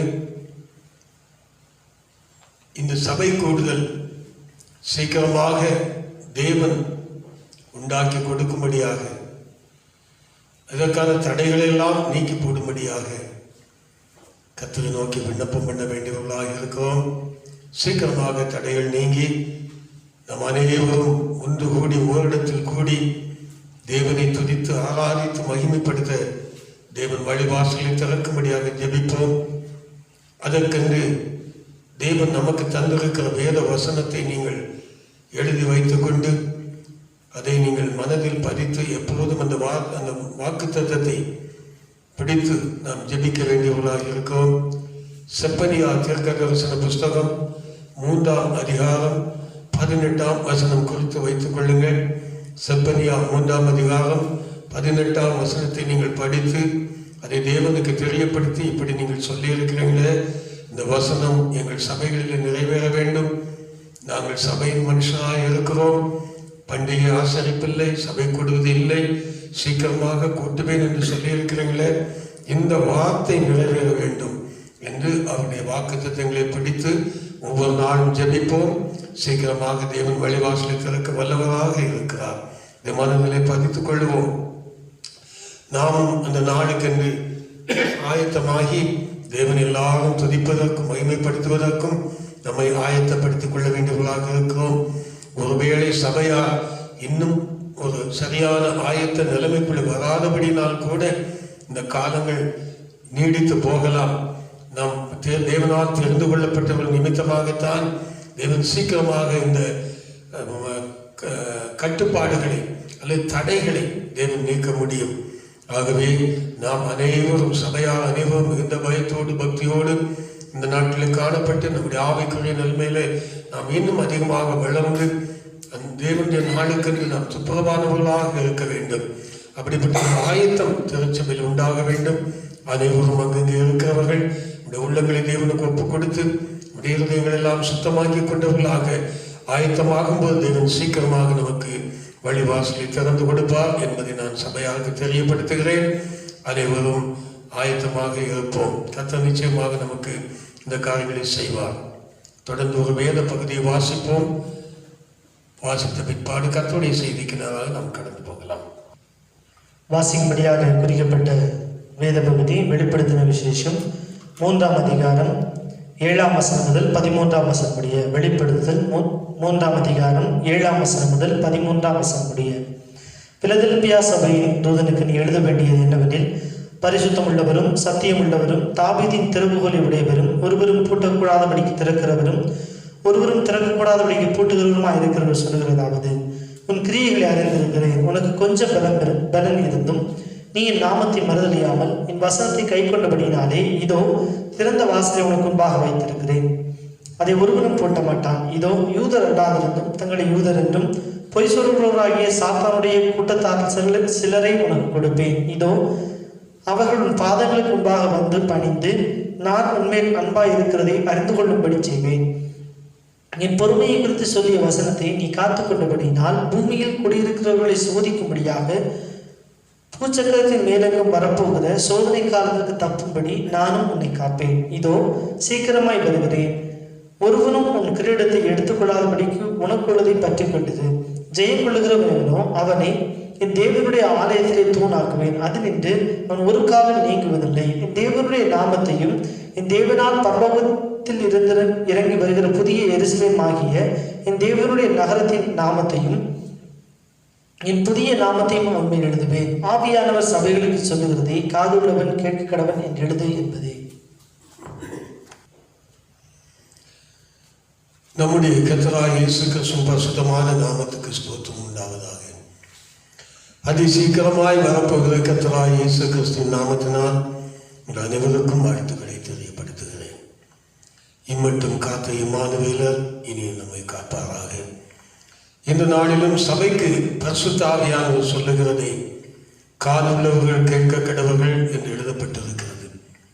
தேவ சமூகத்திலே கூடி வந்திருக்கிற நாம் கர்த்தருடைய ஆவியானவர் நம்மோடு கூட இடைபடும் போது பேசும்போது நாம் செவி கொடுக்க வேண்டியவர்களாக இருக்கிறோம். தேவாலயத்திற்கு வரும்போதும் தேவ சமூகத்திலே கூடி வந்திருக்கும் போதும் செவி கொடுக்க சேர்வதே நலம் என்று எழுதப்பட்டிருக்கிறது. ஆகவே ஏனோ தானோ என்று தேவ சன்னிதானத்திலே காணப்படாமல் மிகுந்த பயத்தோடும் கவனத்தோடும் கர்த்தருடைய வார்த்தைகளை நாம் ஒத்து கவனித்து கேட்க வேண்டியவர்களாக இருக்கிறோம். ஆயத்தமாவோம். இந்த நாளிலும் இந்த வேத பகுதியிலிருந்து நாம் சில காரியங்களை நாம் தியானித்து முடிக்கப் போகிறோம். கடைசியாக யோவான் பக்தனுக்கு பத்மு தீவிலே வெளிப்படுத்தப்பட்ட சபைகளை குறித்து வெளிப்படுத்தப்பட்ட மிக முக்கியமான காரியங்களை இந்த பகுதிகளிலே நாம் வாசிக்கிறோம். 7 திருச்சபைகளுக்கும் சொல்லப்பட்ட ஆவியானவருடைய வார்த்தை. அதிலே பிலடெல்பியா சபையை குறித்து சொன்ன வார்த்தைகளை நாம் இன்றைக்கு தியானிக்க போகிறோம். 7 திருச்சபைகளிலேயும் தேவன் கண்டுபிடித்த ஒரு உன்னதமான திருச்சபை தான் பிலடெல்பியா திருச்சபை. எல்லா சபைகளிலும் குறைகள் உண்டு. அந்த குறைகளை சுட்டி காண்பித்து கர்த்தருடைய நாளுக்கென்று அந்த குறைகளை மாற்றி ஆயத்தமாக்கப்பட வேண்டும், சபை ஆயத்தமாக்கப்பட வேண்டும் என்பதற்காகவே ஆவியானவர் சபைகளுக்கு இந்த வார்த்தைகளை எழுதி வைத்திருக்கிறார். இதைவிட சபைகளுக்கு வேற உபதேசம், தீர்க்க தரிசன வார்த்தை வேறே இருப்பதற்கு சாத்தியமில்லை. இது ஆவியானவராலே திருவிழம் பண்ணப்பட்ட தீர்க்க தரிசன வார்த்தைகள். இந்த தீர்க்க தரிசன வார்த்தைகளை தான் நாம் வாசிக்க வேண்டும், கேட்க வேண்டும், கைக்கொள்ள வேண்டும் என்று எழுதப்பட்டிருக்கிறது. ஆகவே சபைகளுக்கு என்ன சொல்ல வேண்டுமோ அதை தேவன் திருவிழம் பெற்றிருக்கிறார். இதை நாம் வாசித்து தியானித்து இதன்படி நம்மை ஆயத்தப்படுத்திக் கொள்ள வேண்டும் என்பதுதான் நம்மேல் விழுந்த கடமை. மிக முக்கியமாக இந்த பிலடெல்பியா சபையை குறித்து தேவன் நல்ல சாட்சி கொடுக்கிறது மாத்திரமல்ல, சபை இனி வருகிற காலத்திலே எப்படிப்பட்ட ஆசீர்வாதத்தை பெற்ற சபையாக இருக்க வேண்டும், எப்படிப்பட்ட ஆசீர்வாதங்களுக்கு பாத்திரமான சபையாக இருக்க வேண்டும் என்பதை இங்கே பரிசுத்த ஆவியானவர் திருவிழம் பெற்றுகிறார். இது மனுஷனாலே சொல்லப்பட்டது கிடையாது, சொந்த ஆலோசனையும் கிடையாது. ஆவியானவரே திருச்சபைக்கு திருவிழம் பெற்றிருக்கிறார். ஆகவே நாம் இதை மிக கவனமாக கவனித்து நம்முடைய திருச்சபைகள் இந்த பிலடெல்பியா திருச்சபைக்கு சொல்லப்பட்ட ஆசீர்வாதங்களை பெற்ற திருச்சபையாக இருக்க வேண்டும் என்பதுதான் நம்முடைய நோக்கம். சபையை குறித்து அவர் சொல்லும்போது இந்த சபையினுடைய ஆவிக்குரிய வளர்ச்சி என்ன, ஆவிக்குரிய நிலைமை என்ன என்பதை அவர் சுட்டி காண்பித்து அதற்கு பிரதிபலன் என்ன இந்த சபைக்கு கொடுக்கப்பட்டிருக்கிறது அல்லது என்ன வாக்குத்தத்தம் பண்ணப்பட்டிருக்கிறது என்பதை நாம் இங்கே படிக்கிறோம். முதலாவதாக ஒரு நல்ல திருச்சபை, அந்த திருச்சபை எப்படிப்பட்டதாக இருக்க வேண்டும், எப்படிப்பட்டதாக இருந்தால் நான் தரப்போகிற ஆசீர்வாதங்களை அது பெற்றுக்கொள். திருச்சபையில் கட்டடத்தை நான் சொல்லல, திருச்சபையில் இருக்கிற மக்கள், இங்கே இருக்கிற மக்களுடைய நிலைமையை நீங்கள் முதலாவது படித்து பாருங்கள். வெளிப்படுத்தின விசேஷம் 3ஆம் அதிகாரத்தில்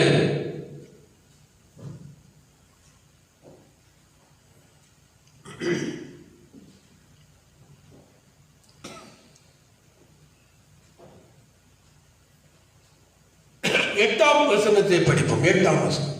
உன் கிரியைகளை அறிந்திருக்கிறேன், உனக்கு கொஞ்சம் பலன் இருந்தும் உன் கிரியைகளை அறிந்திருக்கிறேன், உனக்கு கொஞ்சம் பலன் இருந்தும் உனக்கு கொஞ்சம் பலன் இருந்தும் நீ என் நாமத்தை மறுதலியாமல் என் வசனத்தை கைக்கொண்டபடினாலே இதோ திறந்த வாசலை உனக்கு முன்பாக வைத்திருக்கிறேன். முதலாவதாக ஆண்டவர் இந்த சபையில கண்டுபிடித்தது பெரிய பலசாலிகள் ஒன்றும் கிடையாது, ஆனால் கொஞ்சம் பலன் இருந்தது. இந்த கொஞ்சம் பலன் என்று சொன்னால் அர்த்தம் என்ன? தேவனுடைய ஆவியானவர் ஒரு மனுஷனுக்குள்ளே வாசம் பண்ணுகிறார். தேவ ஆவி வாசம் பண்ணும்போது அந்த மனுஷன் ஒரு பலவானாக மாறுகிறார்.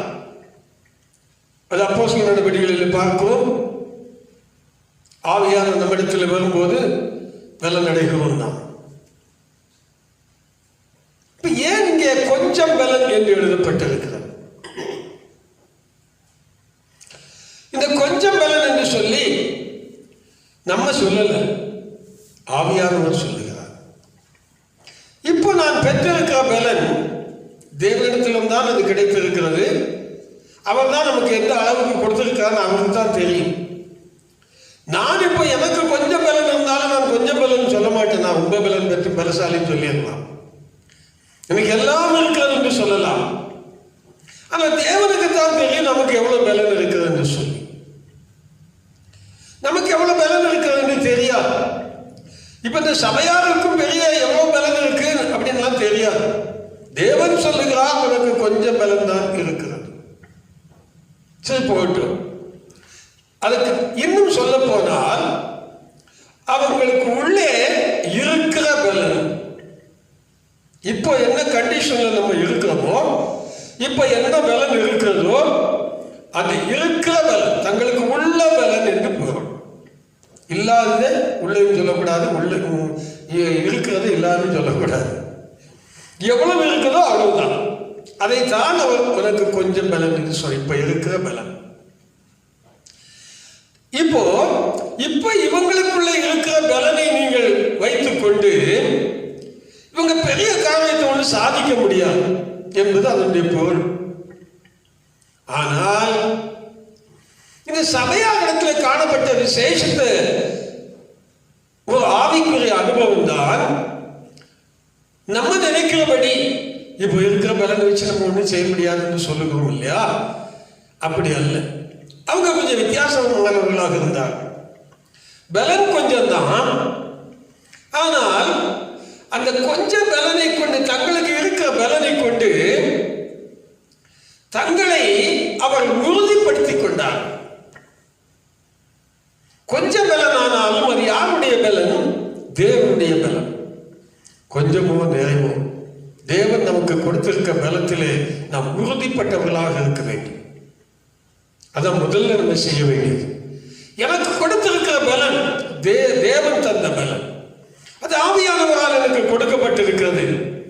அதிலே நான் உறுதியாக இருந்து கொள்வேன். அவர் கொடுத்திருக்கிற பலனை வைத்து என்னால் எவ்வளவு முடியுமோ அவ்வளவு கர்த்தருக்கு நான் இந்த பூமியிலே ஜீவிப்பேன். இதுதான் அவங்க எடுத்த உறுதிமொழி. அதனால அவங்க என்ன செய்தாங்களாம், நல்லா கவனிச்சு பாருங்க. கொஞ்சம் பலன் இருந்தும் நீ என் நாமத்தை மறுதலியாமல் அப்படின்னு எழுதியிருக்கு. அப்படின்னு அர்த்தம் என்னன்னா, தேவனுடைய நாமத்தை மறுதலிக்கக்கூடிய அளவுக்கு அங்க ஏதோ சம்பவம் நடந்திருக்கிறது. இவங்க சொல்லல நாங்க மறுதலிக்கல, நாங்க அப்படி செய்யல இப்படி செய்யல பேர் சொன்ன மாதிரி சொல்லல. தேவன் சொல்லுகிறார் உனக்கு கொஞ்சம் தான் பலன் இருந்துச்சு, ஆனா மிகப்பெரிய ஒரு என்னை மறுதலிக்கிற அளவுக்கு உனக்கு ஒரு உபத்திரவமோ வேதனையோ வந்தது, ஆனா அதுல நீ மறுதலிக்கல. பாத்தீங்களா? இதுதான் நமக்கு தேவன் கொடுத்திருக்கிற பலனிலே உறுதியாக இருக்கும் போது, ஒருவேளை பல சூழ்நிலைகள் கர்த்தராகிய இயேசுவை மறுதலிக்கத்தக்கதாக பேச்சின் மூலமாக, கிரியைகளின் மூலமாக, பல காரியங்களின் மூலமாக, ஒருவேளை விசுவாச அறிக்கையின் மூலமாக தேவனை மறுதளிக்கக்கூடிய சூழ்நிலைகள் வந்திருக்கும். ஒருவேளை கஷ்டத்தின் மேல் கஷ்டம் வருதுன்னு வச்சுக்கோங்க. ஒரு கஷ்டத்தை தாங்கிடலாம், 2 கஷ்டத்தை தாங்கிடலாம், 3 கஷ்டத்தை தாங்கிடலாம். அப்புறமும் மேலும் மேலும் கஷ்டம் வந்தா மறுதளிப்போமா மறுதளிக்க மாட்டோமா? கட்டாயம் மறுதளிச்சுவோம். இதுக்குத்தான் பலம் தேவை. கொஞ்சமோ நிறைவோ தேவன் கொடுக்கிற பலம் தேவை. அதுக்குத்தான் தேவன் சபையில பரிசுத்த ஆவியை ஊற்றுகிறார். கர்த்தருடைய பிள்ளைகள் பரிசுத்த ஆவியில நிரம்பி இருக்கிறார்கள். தேவன் அவங்களுக்கு பரிசுத்த ஆவி வல்லமையை கொடுத்திருக்கிறார். அந்த வல்லமை எதற்காக? கிறிஸ்துவை மறுதலிக்காமல் இருப்பதற்காக. அதை முதல்ல படிக்கணும். பரிசுத்த ஆவி எதற்காக? எந்த சூழ்நிலை இருந்தாலும், கஷ்டத்தின் மேல் கஷ்டம் வந்தாலும், அவர்கள் பலத்தின் மேல் பலன் அடைவதற்காகத்தான். சங்கீதம் 84 வாஸ்தவம் உங்களுக்கு தெரியும். கண்ணீரின் பள்ளத்தாக்கை கூட நீரூற்றுகளாக மாற்றிக்கொண்டு அவள் பலத்தின் மேல் பலன் அடைந்து சீயோனுக்கு வருவார்கள். பலன் கொஞ்சம் தான், ஆனால் மறுதலிக்க கூடியதான ஒரு கண்ணீரின் பள்ளத்தாக்கு. அதை என்ன செய்தாங்களாம்? தங்களுக்கு இருக்கிற பலத்தோட அவங்க உருவ நடந்து போனாங்க. அப்பதான் அடுத்த பலன் அவங்களுக்கு கிடைத்தது. பலத்தின் மேல் பலன். மொத்தமா நமக்கு தேவன் பலன் கொடுக்கிறது அல்ல. நாம் பலத்தின் மேல் பலன் அடைவதற்காக சில சந்தர்ப்பங்கள் நமக்கு கொடுக்கப்படும். அதை நாம் பலவீனத்துக்கு எடுத்துக் கொள்ளக்கூடாது. கஷ்டத்தின் மேல் கஷ்டம் வரும் என்று சொன்னால் நான் பலன் அடைவதற்காக கண்ணீரின் மேல் கண்ணீர், கண்ணீரின் பள்ளத்தாக்கில் கிடக்கிறேன். ஆனால் நான் என்ன செய்யறேன்? இருக்கிற பலத்தை வச்சு அதை தண்ணீர் நீரூற்றாக மாற்றுகிறேன். தண்ணீர் நீரூற்றுனா எல்லாருக்கும் இஷ்டம்தான். கண்ணீர் பள்ளத்தாக்கு யாருக்கும் இஷ்டம் கிடையாது. நமக்கு இருக்கிற கண்ணீரின் பள்ளத்தாக்கையே நீரூற்றாக மாற்றிக் கொள்ளுகிற அனுபவம் தான் இந்த கொஞ்ச பலனை கொண்டு நாம் செய்கிற முயற்சி. அந்த கொஞ்ச பலனை கொண்டு நாம் என் தேவனுக்காக எல்லாவற்றையும் செய்வேன், சகிப்பேன், பொறுப்பேன் என்று சொல்லி இவர்கள் நடந்து கொண்டதாக வேதம் சொல்லுகிறது. ஆவியானவரே சொல்லுகிறார், உனக்கு கொஞ்சம் பலன் இருந்துச்சு, ஆனால் கஷ்டத்தின் மேல் கஷ்டம் வந்தது, ஆனால் நீ என்னை மறுதலிக்கவில்லை. நம்ம வாழ்க்கையில் எத்தனை பேர் இப்படி இருக்கிறோம்? சோர்ந்து போகிறோமே, ஆனா இவங்க சோர்ந்து போகலையே. ஒருவேளை இன்னைக்கு ஆவிக்குரிய மேலான வரங்களை பெற்றவர்கள் கூட சோர்ந்து போகிற காலங்கள் வருகிறது. அவங்க கூட மறுதலிக்கிறதை பார்க்கிறோம். பெரிய பலசாலிகளாக இருந்தவர்கள் மறுதலிக்கிறார்கள், நல்ல விசுவாசிகளாக இருந்தவர்கள் மறுதலிக்கிறார்கள். காரணம் என்ன? கண்ணீரின் மேல் கண்ணீர், வேதனையின் மேல் வேதனை. ஆனால் இந்த சபையார் அப்படி மறுதலிக்கவில்லை. அவர்களுக்கு இருந்த கொஞ்ச பலனை கொண்டு அதை மேற்கொள்ளுகிறார்கள், அதை மேற்கொள்ளுகிறார்கள். தேவன் அதை பார்க்கிறார். அப்படிப்பட்டவர்களுக்கு தான் பலத்தின் மேல் பலம் கிடைக்கும். அடுத்ததையும் மேற்கொள்ளும்படியான பலனை தேவன் கொடுத்து விடுவார். தானாகவே நமக்கு வந்துவிடும், தேவனாலே கொடுக்கப்படுகிறது. ஆகவே தான் ஆண்டவர் சொல்லுகிறார், நீ என்னை மறுதலிக்கவில்லை. இந்த சாட்சி சபைக்கு தேவை. இனி வருகிற காலத்தில் இப்படிப்பட்ட சாட்சி தான் சபைக்கு இருக்கணும். ஏன்னா இயேசு சொல்லிவிட்டு போய்விட்டார், உலகத்தில் உங்களுக்கு உபத்திரவம் உண்டு. சொல்ல போனா உபத்திரவத்தின் மேல் உபத்திரவம் உண்டு. நீங்க திடம் கொள்ளணும். உங்களுக்கு இருக்கிற பலனை கொண்டு நீங்க திடம் கொள்ளணும். நான் கொடுத்திருக்க ஆவியின் பலனை கொண்டு நீங்க உறுதியா இருக்கணும். நான் ஜெயிச்சுட்டேன், அதில் உங்களுக்கு தோல்வியே கிடையாது என்று உங்களுக்கு வருகிற உபத்திரவத்தின் சமயத்திலே உறுதியாக இருக்க வேண்டும். அப்ப நீங்க என்ன மறுதலிக்க மாட்டீங்க. அல்லேலூயா.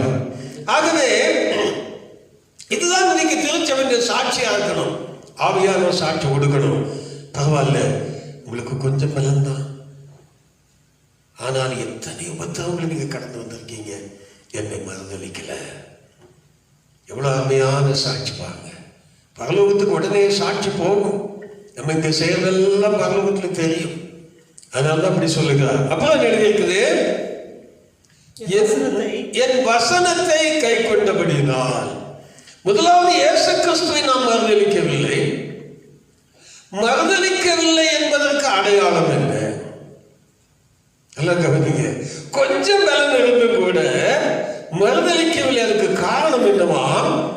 அவருடைய வசனத்தை என்ன செய்தாங்களாம்? அந்த சூழ்நிலையிலும் சரியாக கை கொண்டார். அது என்ன வசனம் என்றுதான் நம்ம படிக்க போறோம். அல்லேலூயா. எந்த வசனத்தை உபத்திரவத்தின் நேரத்தில் அவர்கள் கை கொண்டார்?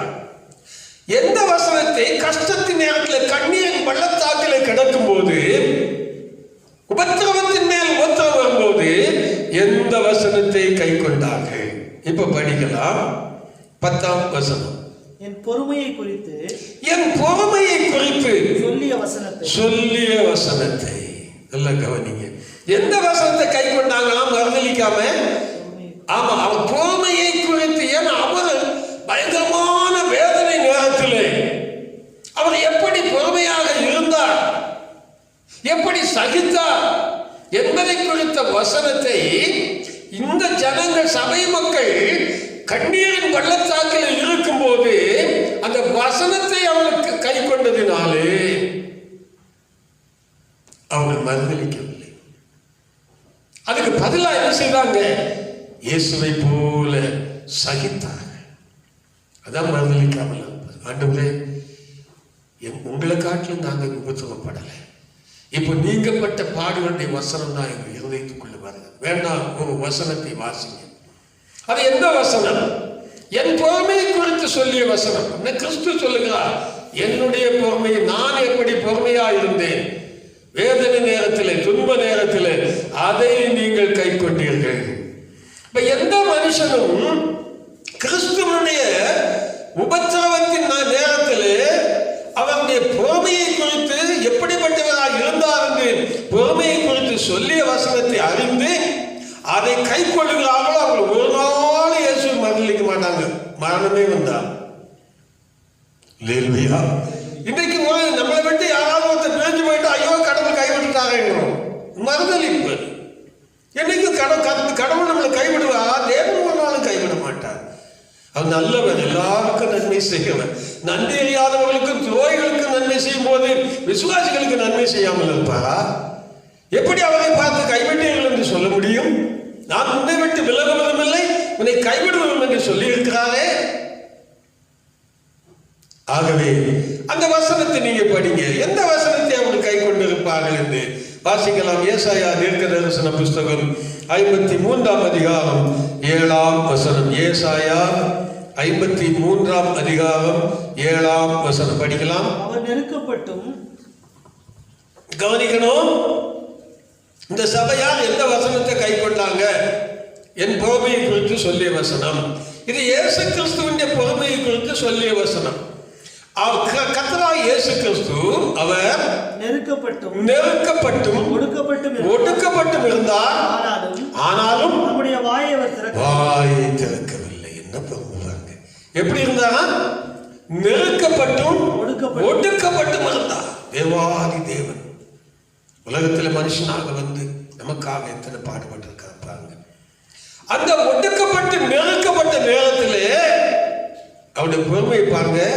ஒரு வாய் திறந்து ஒரு வார்த்தை கூட பேசலையா? அல்லேலூயா. அப்புறம் அடிக்கப்படும்படி கொண்டு போகப்படுகிற ஆட்டுக்குட்டியை போலவும் தன்னை மயிர் கத்தரிக்கிறவனுக்கு முன்பதாக சத்தமிடாது இருக்கிற ஆட்டை போலவும் அவர் தம்முடைய வாயை திறவாதிருந்தார். சபை மக்கள் கவனிக்கணும். சபை மக்கள், இன்னைக்கு அநேக மக்கள் இப்படிப்பட்ட வசனங்களை, கிறிஸ்துவனுடைய பொறுமையை குறித்த வசனத்தை கை கொள்ளாதபடினால் நடக்கிற தீமையான காரியம் மறுதலிப்பு. அது என்ன மறுதலிப்பு? தேவனை அறிந்திருக்கிறோம் என்று சொல்லியும் தங்கள் கிரியைகளினாலே, தங்கள் நாவினாலே, அந்த பேச்சினாலே, நடக்கையினாலே அவரை மறுதலிக்கிறார்களாம். ரோமர்கள் நிருபத்தில் வாசிக்கும். தேவனை எங்களுக்கு தெரியும், நாங்கள் அவரைத்தான் ஆராதிக்கிறோம், அவரைத்தான் விசுவாசிக்கிறோம். தங்கள் கிரியினாலே மறுதலிக்கிறார்கள். எப்போ தெரியுமா? நெருக்கப்படும் போது, ஒடுக்கப்படும் போது, நிந்திக்கப்படும் போது. அவர் ஒடுக்கப்பட்டும் நெருக்கப்பட்டும் இருந்தார். அடிக்கப்பட கொண்டு போகிற ஆட்டுக்குட்டியை போல கத்தரிக்கிறவனுக்கு முன்பதாக சத்தமிடாமல் இருக்கிற ஆட்டை போல அவர் அப்படியே மௌனமாய். எப்போ தெரியுமா? நிந்தித்தார்கள். மற்றவர்களை ரட்சித்தாய், உன்னை நீ ரட்சித்துக் கொள்ளக்கூடாது. நீ தேவனால் கீழே இறங்கி வா, சிலுவையிலிருந்து இறங்கி வா. காலை துப்பினார்கள், உமிழ்ந்தார்கள், எல்லாம் செய்தார்கள். ஆனால் அவருடைய பொறுமை என்ன? வாய் திறக்கவில்லை. இன்னைக்கு நம்ம அப்படியா? இந்த பொறுமையை குறித்து சொல்லிய வசனத்தை நாம் கடைபிடிக்கும் போது, ஒருவன் என்னை நிந்தித்தாலும், ஒருவன் என்னை ஒடுக்கினாலும், ஒருவேளை ஒரு கன்னத்தில் என்னை அடித்தாலும் வாய் திறவாமல் இருக்கிற அனுபவம். ஒருவேளை வாய் திறந்து விட்டால் அந்த அர்த்தம் என்ன? அவன் மறுதலிக்கிறான், இயேசுவை மறுதலிக்கிறான். நல்லா கவனிச்சு பாருங்க. இயேசு கடவுள் சொல்றது மாத்திரம் மறுதலிப்பு அல்ல.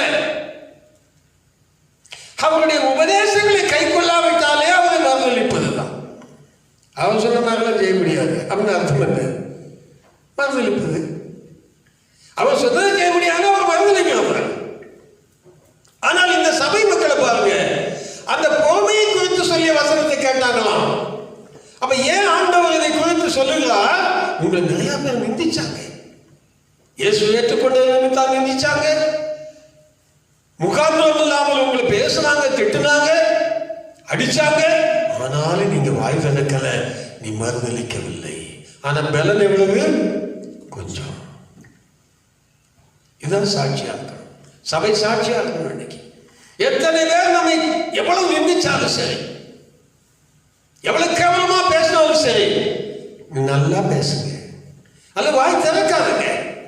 அவர் வாய் திறக்க வந்தவர்களுக்கு அந்த வசனத்தை கை கொள்ளணும்னா நம்ம என்ன செய்யணும்? வாய் திறக்க கூடாது. அடிக்கப்பட கொண்டு போகிற ஆட்டுக்குட்டியை போல போடுமா, கூட்டிட்டு போனாங்க. அவர் சிலுவையை தூக்குறதுக்கு சிலுவையை தூக்கிட்டு போனார். ஒரு வார்த்தை பேசல. நம்ம இன்னைக்கு ஒரு சின்ன காரியத்துக்காக நம்மளுக்கு ஒருத்தர் லேசா திட்டாரு, நம்மளை தாங்க முடிய மாட்டேங்குது. திட்டி மறுபடி திட்டிடும். அது என்னது? மறுதலிப்பு என்பதை இன்றைக்கு நான் சபைக்கு ஞாபகப்படுத்துகிறேன். தயவு செய்து இனி வருகிற காலத்தில் நாம் பயன்படுத்திக் கொள்வோம். இந்த சாட்சி வேணும், ஆவியானவர் சொல்லணும். நம்ம சபையில் இருக்கிற மக்களை பார்த்து, உங்களுக்கு கொஞ்சம் பலம் தான், எத்தனையோ நிந்தனை, எத்தனையோ பாடு, வேதனை வந்துச்சு, ஆனால் நீங்க மறுதலிக்கல, வாய் தருவாமல் அமைதியா பொறுமையோடு இருந்தீங்க. அல்லேலூயா. அந்த வசனம் எப்படி இருக்கு? என் பொறுமையை குறித்து சொல்லிய வசனத்தை நீ காத்து கொண்டபடியினால் காத்து கொண்டார்கள். பாத்தீங்களா? இதுதான் இந்த சபையாருடைய அந்தஸ்து, ஆவிக்குரிய அந்தஸ்து. இந்த ஆவிக்குரிய அந்தஸ்து இன்னும் நிறைய மக்களிடத்திலே வரவே இல்லை. ஆனால்தான் சபைக்கு இந்த ஆசீர்வாதம் இல்லாமல் போகுது. இப்ப இப்படிப்பட்ட ஒரு அந்தஸ்திலே, இப்படிப்பட்ட ஒரு வளர்ச்சி நம்முடைய திருச்சபைக்குள் இருக்குமானால், எந்த சூழ்நிலையிலையும் அவரை மறதில்லாமல் அவரை குறித்து சொல்லிய பொறுமையான வசனங்களை நாம் கை கொண்டு அதை செயல்படுத்தி காண்பிக்கும் போதுதான் தேவன் நம்மை குறித்து சாட்சி கொடுக்கிறார். அவர் சாட்சி மட்டும் சொல்லிட்டு போகல, பரவாயில்லாம தட்டி கொடுத்துட்டு போறது அல்ல. இந்த சாட்சி நாம் எதற்காக பெற வேண்டும்? அங்கதான் முக்கியமா இருக்கிறது. நம்ம எல்லாரும் பரலோகத்துக்கு ஆயத்தமாகி கொண்டிருக்கிறோம். போய் சேர முடியுமா? பரலோகத்தின் ஆசீர்வாதங்களை பெற்றுக்கொள்ள முடியுமா? பாருங்க, இங்கே ஆசீர்வாதங்கள் கொடுக்கப்படுகிறது. இவங்க செய்தது இவ்வளவுதான். தேவனை மறுதலிக்கவில்லை, அவருடைய பொறுமையை சொல்லி கொடுத்த வசனங்களை கை கொண்டார். இது கிடைச்ச பலன் என்ன தெரியுமா? வாசிக்கலாம். முதலாவது என்ன பலன் கிடைச்சுன்னு பார்ப்போம். அந்த 7ஆம் வசனத்தை மறுபடி படிங்க. பிலதெல்பியா சபையின் தூதனுக்கு நீ எழுத வேண்டியது என்னவெனில், பரிசுத்தம் உள்ளவரும் சத்தியம் உள்ளவரும் தாவீதின் திறவுகளை உடையவரும் ஒருவரும் பூட்டக்கூடாதபடி திறக்கிறவரும் ஒருவரும் திறக்கக்கூடாதபடி பூட்டுகிறவருமாய் இருக்கிறவர் சொல்லுகிறதாவது, ஒருவரும் திறக்கக்கூடாதபடியும் அப்படின்னா அவன் பூட்டிட்டாலே அவன் திறக்க முடியாது. ஒருவரும் பூட்டக்கூடாதபடி அவன் திறந்துட்டான், நமக்கு வழியை திறந்தான், திரும்பி எவனும் பூட்ட முடியாது. அப்படிப்பட்ட அதிகாரமுடைய திறவுகோலை உடையவர் சொல்லுகிறதாவது, இதுதான் பரிசுத்த ஆவியானவர். நம்மை ஆண்டு நடத்துகிற பரிசுத்த ஆவியானவர், சபையை வழி நடத்துகிற பரிசுத்த ஆவியானவர் எப்படிப்பட்டவர்? ஒருவனும் திறக்க கூடாதபடி பூட்டுகிறவரும் ஒருவரும் பூட்ட முடியாதபடி திறக்கிறவர். அவ்வளவு அதிகாரம் படைத்தவர். அவர்தான் நம்ம கர்த்தர் நம்மை நடத்துகிறார். அவர் சொல்றது கேளுங்க. உன் கிரியைகளை அறிந்திருக்கிறேன், உனக்கு கொஞ்சம் என் நாமத்தை மறுதலியாமல் வசனத்தை கை கொண்டபடினாலே என்ன கிடைக்கும் போது இப்போ இப்படி வசனத்தை கை கொண்டு தேவனை மறுதலியாமல் இருந்தபடினால் முதல் ஆசீர்வாதம் என்னது? திறந்த வாசலை உனக்கு முன்பதாக வைக்கிறேன், ஒருவரும் பூட்ட மாட்டான். இனி யாரும் பூட்ட முடியாது. நமக்கு திறந்த வாசல் வச்சாச்சு, சந்தேகமே பட வேண்டாம். எல்லா இடத்திலும் பூமியிலேயும் நமக்கு திறந்த வாசல் உண்டு. நம்முடைய காரியங்களுக்காக பரலோகத்திலேயும் திறந்த வாசல் உண்டு. தேவன் பூமியிலே நமக்கு ஒரு திறந்த வாசலை நம்முடைய தேவைக்கேற்றபடி ஒரு திறந்த வாசலை வைப்பார்கள், ஒருவரும் மூட்ட முடியாது. ஏன்? நான் அவருடைய பொறுமையை குறித்து சொல்லிய வசனத்தை கை கொண்டு, பெரிய பலனெல்லாம் எனக்கு கிடையாது, எனக்கு உள்ள பலத்தை கொண்டு நான் அதை கை கொண்டு என் தேவனை நான் மறுதலிக்கவில்லை. பாத்தீங்களா? முதல் அந்தஸ்து. இரண்டாவது ஆசீர்வாதத்தை படிங்க, 9ஆம் வசனம். இதோ யூதர் அல்லாதிருந்தும் தங்களை யூதர் என்று பொய் சொல்லுகிறவர்களாகிய சாத்தானுடைய கூட்டத்தார்கள் சிலரை உனக்கு கொடுப்பேன். அவர்கள் உன் பாதங்களுக்கு முன்பாக வந்து பணிந்து நான் உன்மேல் அன்பாய் இருக்கிறதை அறிந்து கொள்ளும்படி செய்வேன். முதலாவதாக இப்படிப்பட்ட ஒரு ஆவிக்குரிய அனுபவத்திற்குள் நாம் கடந்து வரும்போது கிறிஸ்துவை எந்த விதத்திலும் மறுதலியாமல் பவுல் சொன்னதை போல மரணமானாலும் ஜீவனானாலும் நன்மையானாலும் தீமையானாலும் வருங்காலமானாலும் நிகழ்காலமானாலும் எந்த காரியமானாலும் கிறிஸ்துவின் அன்பை விட்டு என்னை பிரிப்பவன் யார்? என்ன தீர்மானம்? அப்படிப்பட்ட நிலைமையில் இருக்கிறவர்களை பார்த்துத்தான் சொல்லுகிறார். எப்படி எழுதியிருக்கிறது? யூதர் அல்லாதிருந்தும் அப்படின்னா கிறிஸ்தவர்கள் அல்ல, விசுவாசிகள் அல்ல, கர்த்தருடைய பிள்ளைகள் அல்ல. ஆனா அவங்க என்ன சொல்றாங்க? நாங்க யூதர், நாங்க விசுவாசி, நாங்க இந்த சபையில இருக்கோம், நாங்க அந்த சபையில இருக்கோம், நாங்க பெரிய சபையில இருக்கோம் சொல்றாங்க. நிறைய மக்கள் விசுவாசிகள் என்றும் கிறிஸ்தவர்கள் என்றும் தங்களை சொல்லிக் கொள்ளுகிறதை பார்க்கிறோம். ஆனா அவங்க கிரியைகளை பார்த்தால் தேவன் சொல்ற இவங்கெல்லாம் சும்மா தான் சொல்லிக்கிட்டு இருக்காங்க. யூதர்கள் இப்படி இருக்க மாட்டாங்க. புறமே யூதனானவன் யூதன் அல்ல, உள்ளத்திலே யூதனானவனே யூதன் என்று பவுல் எழுதுகிறார். அவர் ஒரு யூதன் தான். முன்னால நான் யூதன் அல்லப்பா, நானும் யூதன் சொல்லிக்கிட்டு இருந்தேன், இப்பதான் நான் யூதன். ஏன்? இப்ப உள்ளத்திலே யூதனாகி இருக்கிறேன். உள்ளாக புறம்பாக ஒரு விசுவாச ஜீவிதம் அல்ல, புறம்பாக ஒரு ஊழியக்காரன் அல்ல, எல்லாம் உள்ளத்துக்குள்ளே அந்த அந்தஸ்தை பெற்றிருக்க வேண்டும். அவங்க தான் ஒரிஜினல் யூதர்கள் அல்ல, ஒரிஜினல் விசுவாசிகள், ஒரிஜினல் ஊழியக்காரங்க. வேஷம் போடுறது அல்ல, அது கலைந்து போக ஒரு நாள். அது கலைஞ்சு போனதுனாலதான் ஆண்டவர் சொல்றார், நிறைய பேர் தங்களை யூதர்கள் யூதர்கள் சொல்லிக்கிட்டு இருக்காங்க, ஆனா அவங்க யூதர்கள் கிடையாது. நிறைய பேர் விசுவாசி சொல்றாங்க, விசுவாசி கிடையாது. நிறைய பேர் ஊழியக்காரன் சொல்றாங்க, ஊழியக்காரன் கிடையாது. பெரிய தீர்க்கதரிசி சொல்றாங்க, இல்ல. அப்படிப்பட்டவர்கள் பேர்ந்து போட்டிருக்காரு, பொய் சொல்லுகிறவர்களாகிய தாங்கள் உள்ளாக ஒரு கிறிஸ்துவுக்குள்ளாக தாங்கள் உள்ளாக உண்மையான ஒரு விசுவாச ஜீவிதம் செய்யாமல் போலித்தனமாக இருக்கிற கிறிஸ்தவர்கள் யாராக இருந்தாலும் அவர்களை குறித்து கர்த்தருடைய ஆவியானவர் திருவுளம் பற்றுகிறது. இன்னைக்கு நம்ம திருச்சபைகளில் யாரும் ஊழியக்காரர்கள் விசுவாசிகள் அப்படி இருக்கக்கூடாது. அதுக்கு அந்த வசனம் அப்படி எழுதி இருக்குது. நம்ம விசுவாசி நானும் சொல்றேன், நானும் ஊழியக்காரன் தான் சொல்றேன். ஆனால் மாய்மாலக்காரனாக இருப்பேனானால் என்ன பார்த்து என்ன சொல்லுவாங்க? ஆண்டவர், நீ போய் சொல்ற, நீ ஊழியக்காரன் இல்லை. ஆனா நீ சொல்லிக்கிற ஊழியக்காரன் இல்லையா? பார்க்கல. ஆகவே நாம் சரியான கர்த்தருடைய பிள்ளைகளாக உண்மையை உத்தமமாக இருக்க வேண்டும். அப்படி இல்லாட்ட என்ன சொல்லுவார்? நீங்க யூதர் அல்ல, ஆனா யூதர் நீங்களா போட்டுக்கிட்டீங்க. நீ ஊழியக்காரன், நீ ஊழியக்காரன் நீயா சொல்லிக்கிட்ட. ஒரு பைபிள் காலேஜ் படிச்சு வந்தோடனே பாஸ்டர் நீ போட்டுக்கிட்ட, அவ்வளவுதான். நான் ஒன்னே ஊழியக்காரனா எடுக்கல. ஏன்? உன்னுடைய கிரியைகள் அப்படி இருக்கிறது. நீ ஊழியக்காரனானால், உண்மையுள்ள ஊழியக்காரனானால், உண்மையுள்ள விசுவாசியானால் நீ எப்படி வந்திருப்ப? என் வசனத்தை கை கொண்டிருப்பாய், ஒன்றில் என்ன மறுதளிச்சிருக்க மாட்டேன், ஒரு வார்த்தை பேசியிருக்க மாட்டேன், உன்னை அடிச்சா கூட கன்னத்தை திருப்பி கொடுத்துருப்ப, உன்னை திட்டினா நீ பேசாம வாய்தாம இருந்திருப்பியே. அது இல்லையே உனக்கு. அப்படி இருக்கும்போது நீ எப்படி யூதன் என்று சொல்ல முடியும்? நீ எப்படி கிறிஸ்தவன் என்று சொல்ல முடியும்? விசுவாசி என்று சொல்ல முடியும்? அப்படிப்பட்டவர்கள் யாரா? சாத்தானின் கூட்டத்தார். பொய் சொல்ற ஆள்லாம் யாரு? சாத்தான் கிடையாது. ஏன்னா பொய்க்கு பிதாவே யாருதான்? சாத்தான் தான். அப்ப பொய் சொல்லுகிறவர்கள் தாங்கள் ஒரு நல்ல நிலைமையில் இல்லாமல் இருந்து கொண்டே தங்களை ஒரு பெரிய ஆட்களாக காண்பித்துக் கொண்டிருக்கிறவர்கள், பரிசுத்தவான்களை போல நடிக்கிற ஆட்கள் நிறைய இருக்காங்க, ஊழியக்காரர்களை போல நடிக்கிறவங்க நிறைய இருக்கிறாங்க, விசுவாசிகள் என்று சொல்லிக் கொள்ளுகிறவங்க நிறைய பேர் இருக்கிறாங்க. ஆனால் ஆண்டவர்கிட்ட எல்லாம் முடியாது. அவர் எல்லாத்தையும் வெளியே கொடுத்துருவார். பரிசுத்தாவியர் சபைகளுக்கு இப்படித்தான் சொல்லுவார், வெளிப்படையா சொல்லிடுவார். பரிசுத்தாவியார் அவர் கண்டித்து உணர்த்துகிற தேவன். அவர் சும்மா மேலோட்ட மேலும் பேச மாட்டார். நீ பொய் சொல்லுகிற, அதனால நீ சாத்தானின் கூட்டம்னு சொல்லுற. எப்பா அப்படின்னு சொல்லல, கொஞ்சம் இது பண்ணிலாம் சொல்லலை, உங்களை சமரசம் பண்ணிலாம் சொல்லலை. நீ சாத்தானின் கூட்டத்தா அப்படின்றார். அது ஒரு பக்கம் இருக்கட்டும். இப்போ நம்ம பிலடெல்பியா சபைக்கு என்ன ஆசீர்வாதம்? அப்படிப்பட்ட பொய் சொல்லி வாழ்ந்து கொண்டிருக்கிற அநேகரை வாசிக்கலாம். சிலரை உனக்கு கொடுப்பேன். அந்த சாத்தானின் கூட்டத்தால் சிலரை, கொஞ்சம் ரொம்ப பேர் இல்ல, ஒரு சிலர் எல்லாரும் கொடுக்க மாட்டார். ஒரு சிலர் ஆண்டவர் செலக்ட் பண்ணுவாங்க.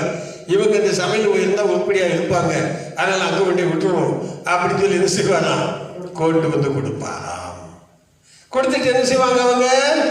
அவங்க எல்லாம் உன் பாதங்களுக்கு முன்பதாக பணிந்து, நான் உண்மையில் அன்பா இருக்கிறதை அறிந்து கொள்ளும்படி செய்வேன். அவரே செய்வார். அப்ப அவங்க வந்து சொல்லுவாங்க, ஏசப்பா இவங்க மேல எவ்வளவு அன்பா இருக்காங்க இந்த சபையின் மேல, சரி நம்ம இந்த சபைக்கு வந்து நல்லா போச்சு அப்படின்னு சொல்லி அவர்கள் எல்லாரும் பணிவோடு நடந்து கொள்வார்களாம். மூன்றாவது ஆசீர்வாதத்தை ரொம்ப முக்கியமா படிக்கணும். 10ஆம் வசனம். என் பொறுமையை குறித்து சொல்லிய வசனத்தை நீ காத்து கொண்டபடியினால். பார்த்தீங்களா? என் பொறுமையை குறித்து சொல்லிய வசனத்தை காத்து என்னை மறுதலியாமல் இருந்தபடினால் பூமியில் குடியிருக்கிறவர்களை சோதிக்கும்படி பூச்சக்கரத்து மேல கவனிக்கணுங்க. இப்ப பூமியிலே குடியிருக்கிற எல்லாரையும் சோதிக்க குழந்தை வந்திருக்கு. இதோட நின்று நீங்க நினைக்க வேண்டாம். இன்னும் மகாபத்திர காலங்கள் இருக்கிறது, இன்னும் பயங்கரமான கஷ்டமான காலங்கள் இருக்கிறது. இதெல்லாம் வந்து கொண்டு இருக்கிறது, இனிமே வரக்கூடியது. அப்படிதான் இங்க எழுதி இருக்குது. பூமியிலே குடியிருக்கிறவர்களை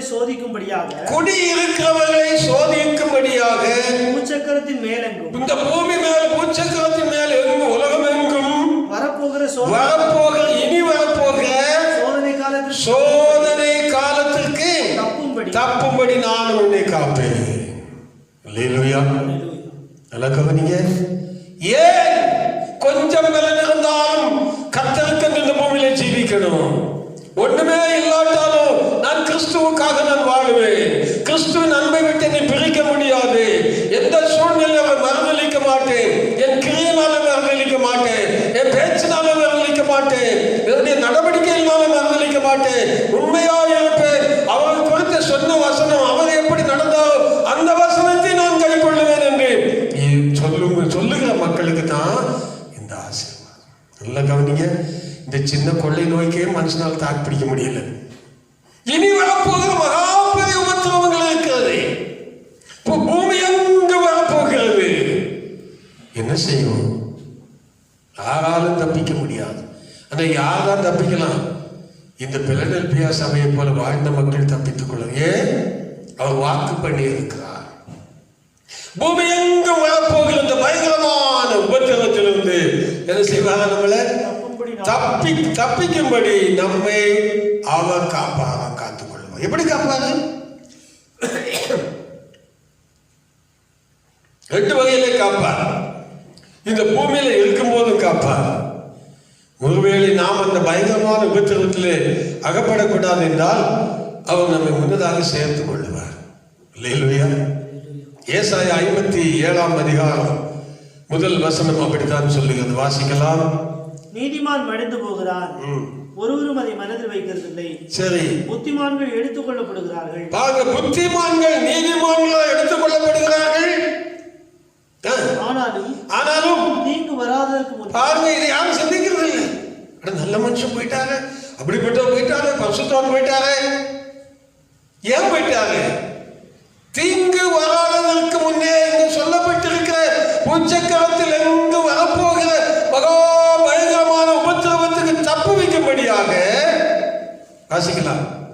நீதிமான் எடுத்துக்கொள்ளப்படுகிறான் என்பதை சிந்திப்பார்கள். நல்லா கவனிச்சு பாருங்க.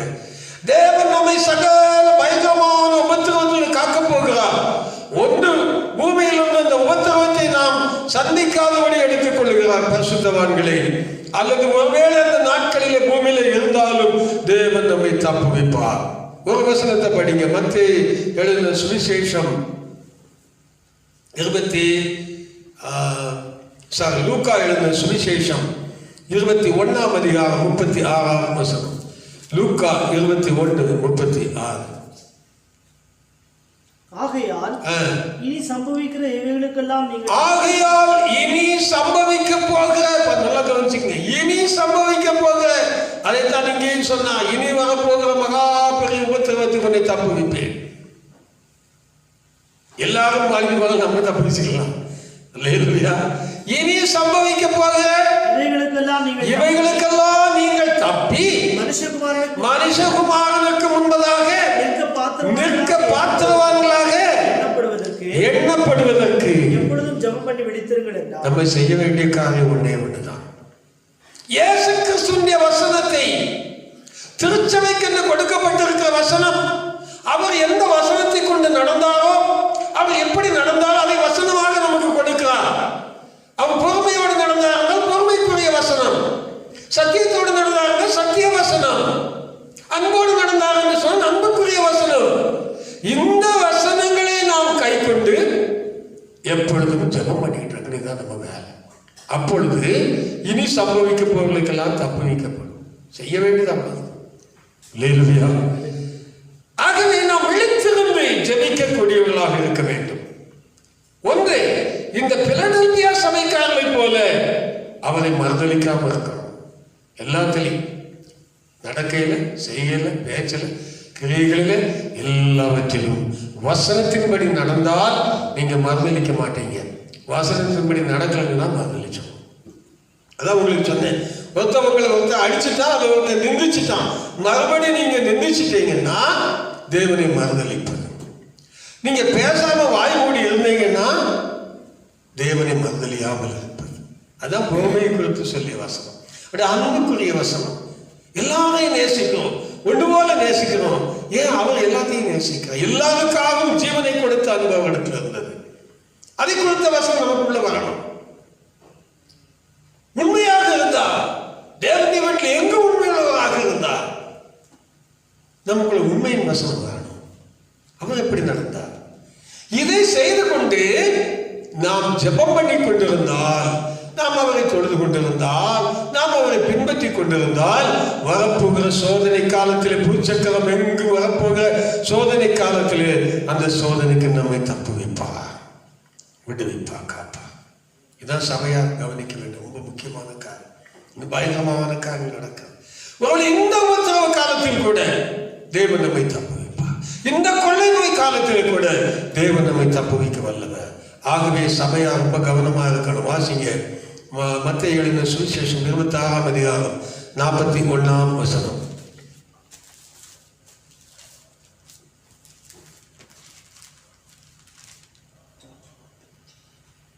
நீங்கள் சோதனைக்கு உட்படாதபடிக்கு விழித்திருந்து ஜெபம் பண்ணுங்கள். பாத்தீங்களா? வரப்போகிற சோதனைக்கு உட்படாமல் இருக்க வேண்டுமானால் தேவனை மறுதலிக்காத ஜனம், தேவனுக்கென்று வாழ்கின்ற ஜனம் விழித்திருந்து ஜெபம் பண்ணுங்கள். சோதனைக்கு உட்படாமல் இருக்க வேண்டுமானால் நம்முடைய ஜெப வாழ்க்கை சரியாக இருக்கணும். தேவ சமூகத்தில் நாம் காத்து இருக்கணும். கர்த்தரை மகிமைப்படுத்தணும். அவருக்கு பிரியமா ஜீவிக்கணும்.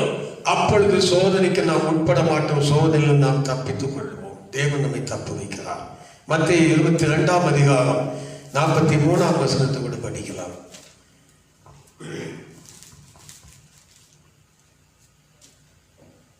அதற்கு அவர், அப்படியானால் தாவீது 22:43 அதற்கு அவர், அப்படியானால் தாவீது பரிசுத்த ஆவியினாலே அவர் ஆண்டவர் என்று சொல்லி இருக்கிறது எப்படி? நான் உம்முடைய சத்துருக்களை உமக்கு பாதபடியாக்கி போடும் வரைக்கும் நீர் என்னுடைய வலதுவாசல் உட்காரும் என்று கர்த்தர் என் ஆண்டவரோட சொன்னார் என்று சொல்லி இருக்கிறானே.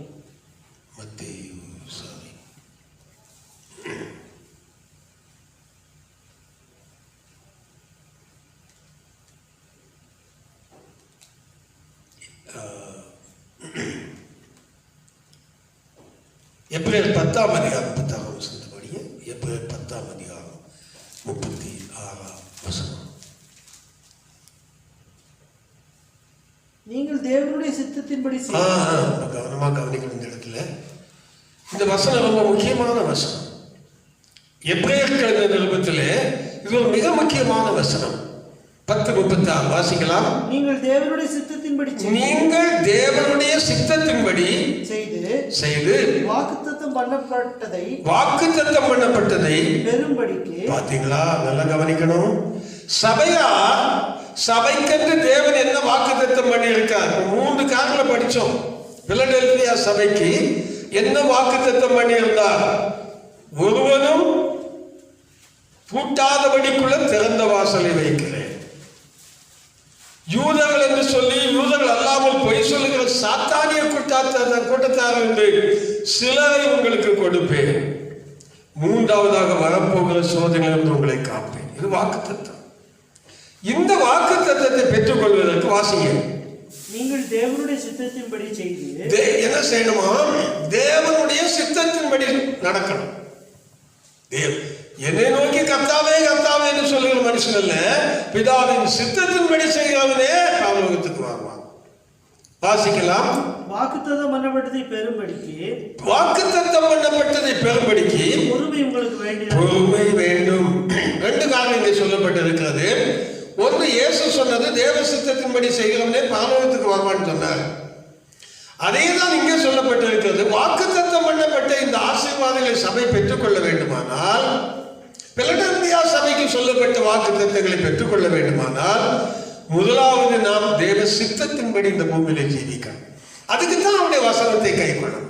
ஒருவன் தேவனுடைய வசனத்தின்படி செய்தால் அவன் தேவ சித்தத்தின்படி செய்கிறான். அதுக்கு மாறா செய்யும் போது தேவ சித்தத்தின்படி சுய சித்தத்தின்படி செய்கிறான். ஆகவே தேவ சித்தத்தின்படி செய்து அதை பெற்றுக்கொள்வதற்கு ஏதுவாக பொறுமை தேவை. இங்குதான் நம்ம படிச்சோம். அவருடைய பொறுமை, நமக்கு பொறுமை வேணும்னா பொறுமையை குறித்து சொல்லிய வசனத்தை கை கொள்ளணும். அப்பதான் பொறுமை வரும். பெருமை உள்ளவனை பார்க்கிலும் பொறுமை உள்ளவன் பாக்கியவான். பிரசங்கி 7ஆம் அதிகாரம் 8ஆம் வசனம் நம்ம படிக்கும். எல்லாருக்கும் பெருமை இருக்கிறது. நான் பெரிய ஊழியக்காரன், நான் பெரிய விசுவாசி, நான் பெரிய ஆளு, அல்ல பணத்துல கல்வியில இதுதான் இருக்கிற ஒழிய பொறுமை தான் இன்னைக்கு இல்லை. ஏன் பொறுமை இல்லை? கிறிஸ்துவை குறித்து பொறுமையை குறித்து அவருடைய பொறுமையை குறித்து சொல்லிய வசனத்தை இன்னும் கை கொள்ளலை, கீழ்ப்படியில். இந்த பெருமை இருக்கிறதுனால என்ன நடக்கிறது? பொறுமை வரமாட்டேங்குது. டென்ஷன் தான் வருது நமக்கு. நம்மளை திட்டா உடனே நினைச்சு நான் பெரிய ஆள், என்னை திட்டானே அப்படின்ற ஒரு பெருமை வந்து, அது பெருமை தான். ஆனா அங்கே பொறுமை இருக்குமானால் வாய் தரவாமல் இருப்போம். இதான் பொறுமைக்கு அடையாளம். சாதாரண காரியம்தான், விலையேறப்பட்ட காரியம். எவரும் செய்யாததை பிலடெல்பியா சபையார் செய்தார்கள். அதனால்தான் அவர் சொன்னார், என் பொறுமையை குறித்து சொல்லிய வசனத்தை நீ கை கொண்டு என்னை மறதலியாமல் இருந்தபடினால் திறந்த வாசல் ஒருபோதும் கூட்ட முடியாது. சாத்தானின் கூட்டத்தார்களை சிலரை கொடுப்பேன், அவர்கள் பழிந்து கொள்வார்கள். வரப்போகிற சோதனை காலத்துக்கு நான் உன்னை தப்பு வைப்பேன். வாசிங்க ஒரு வசனத்தை கூட. எபிரேயர் 6ஆம் அதிகாரம் 4ஆம் வசனத்துல இருந்து படிங்க பார்ப்போம்.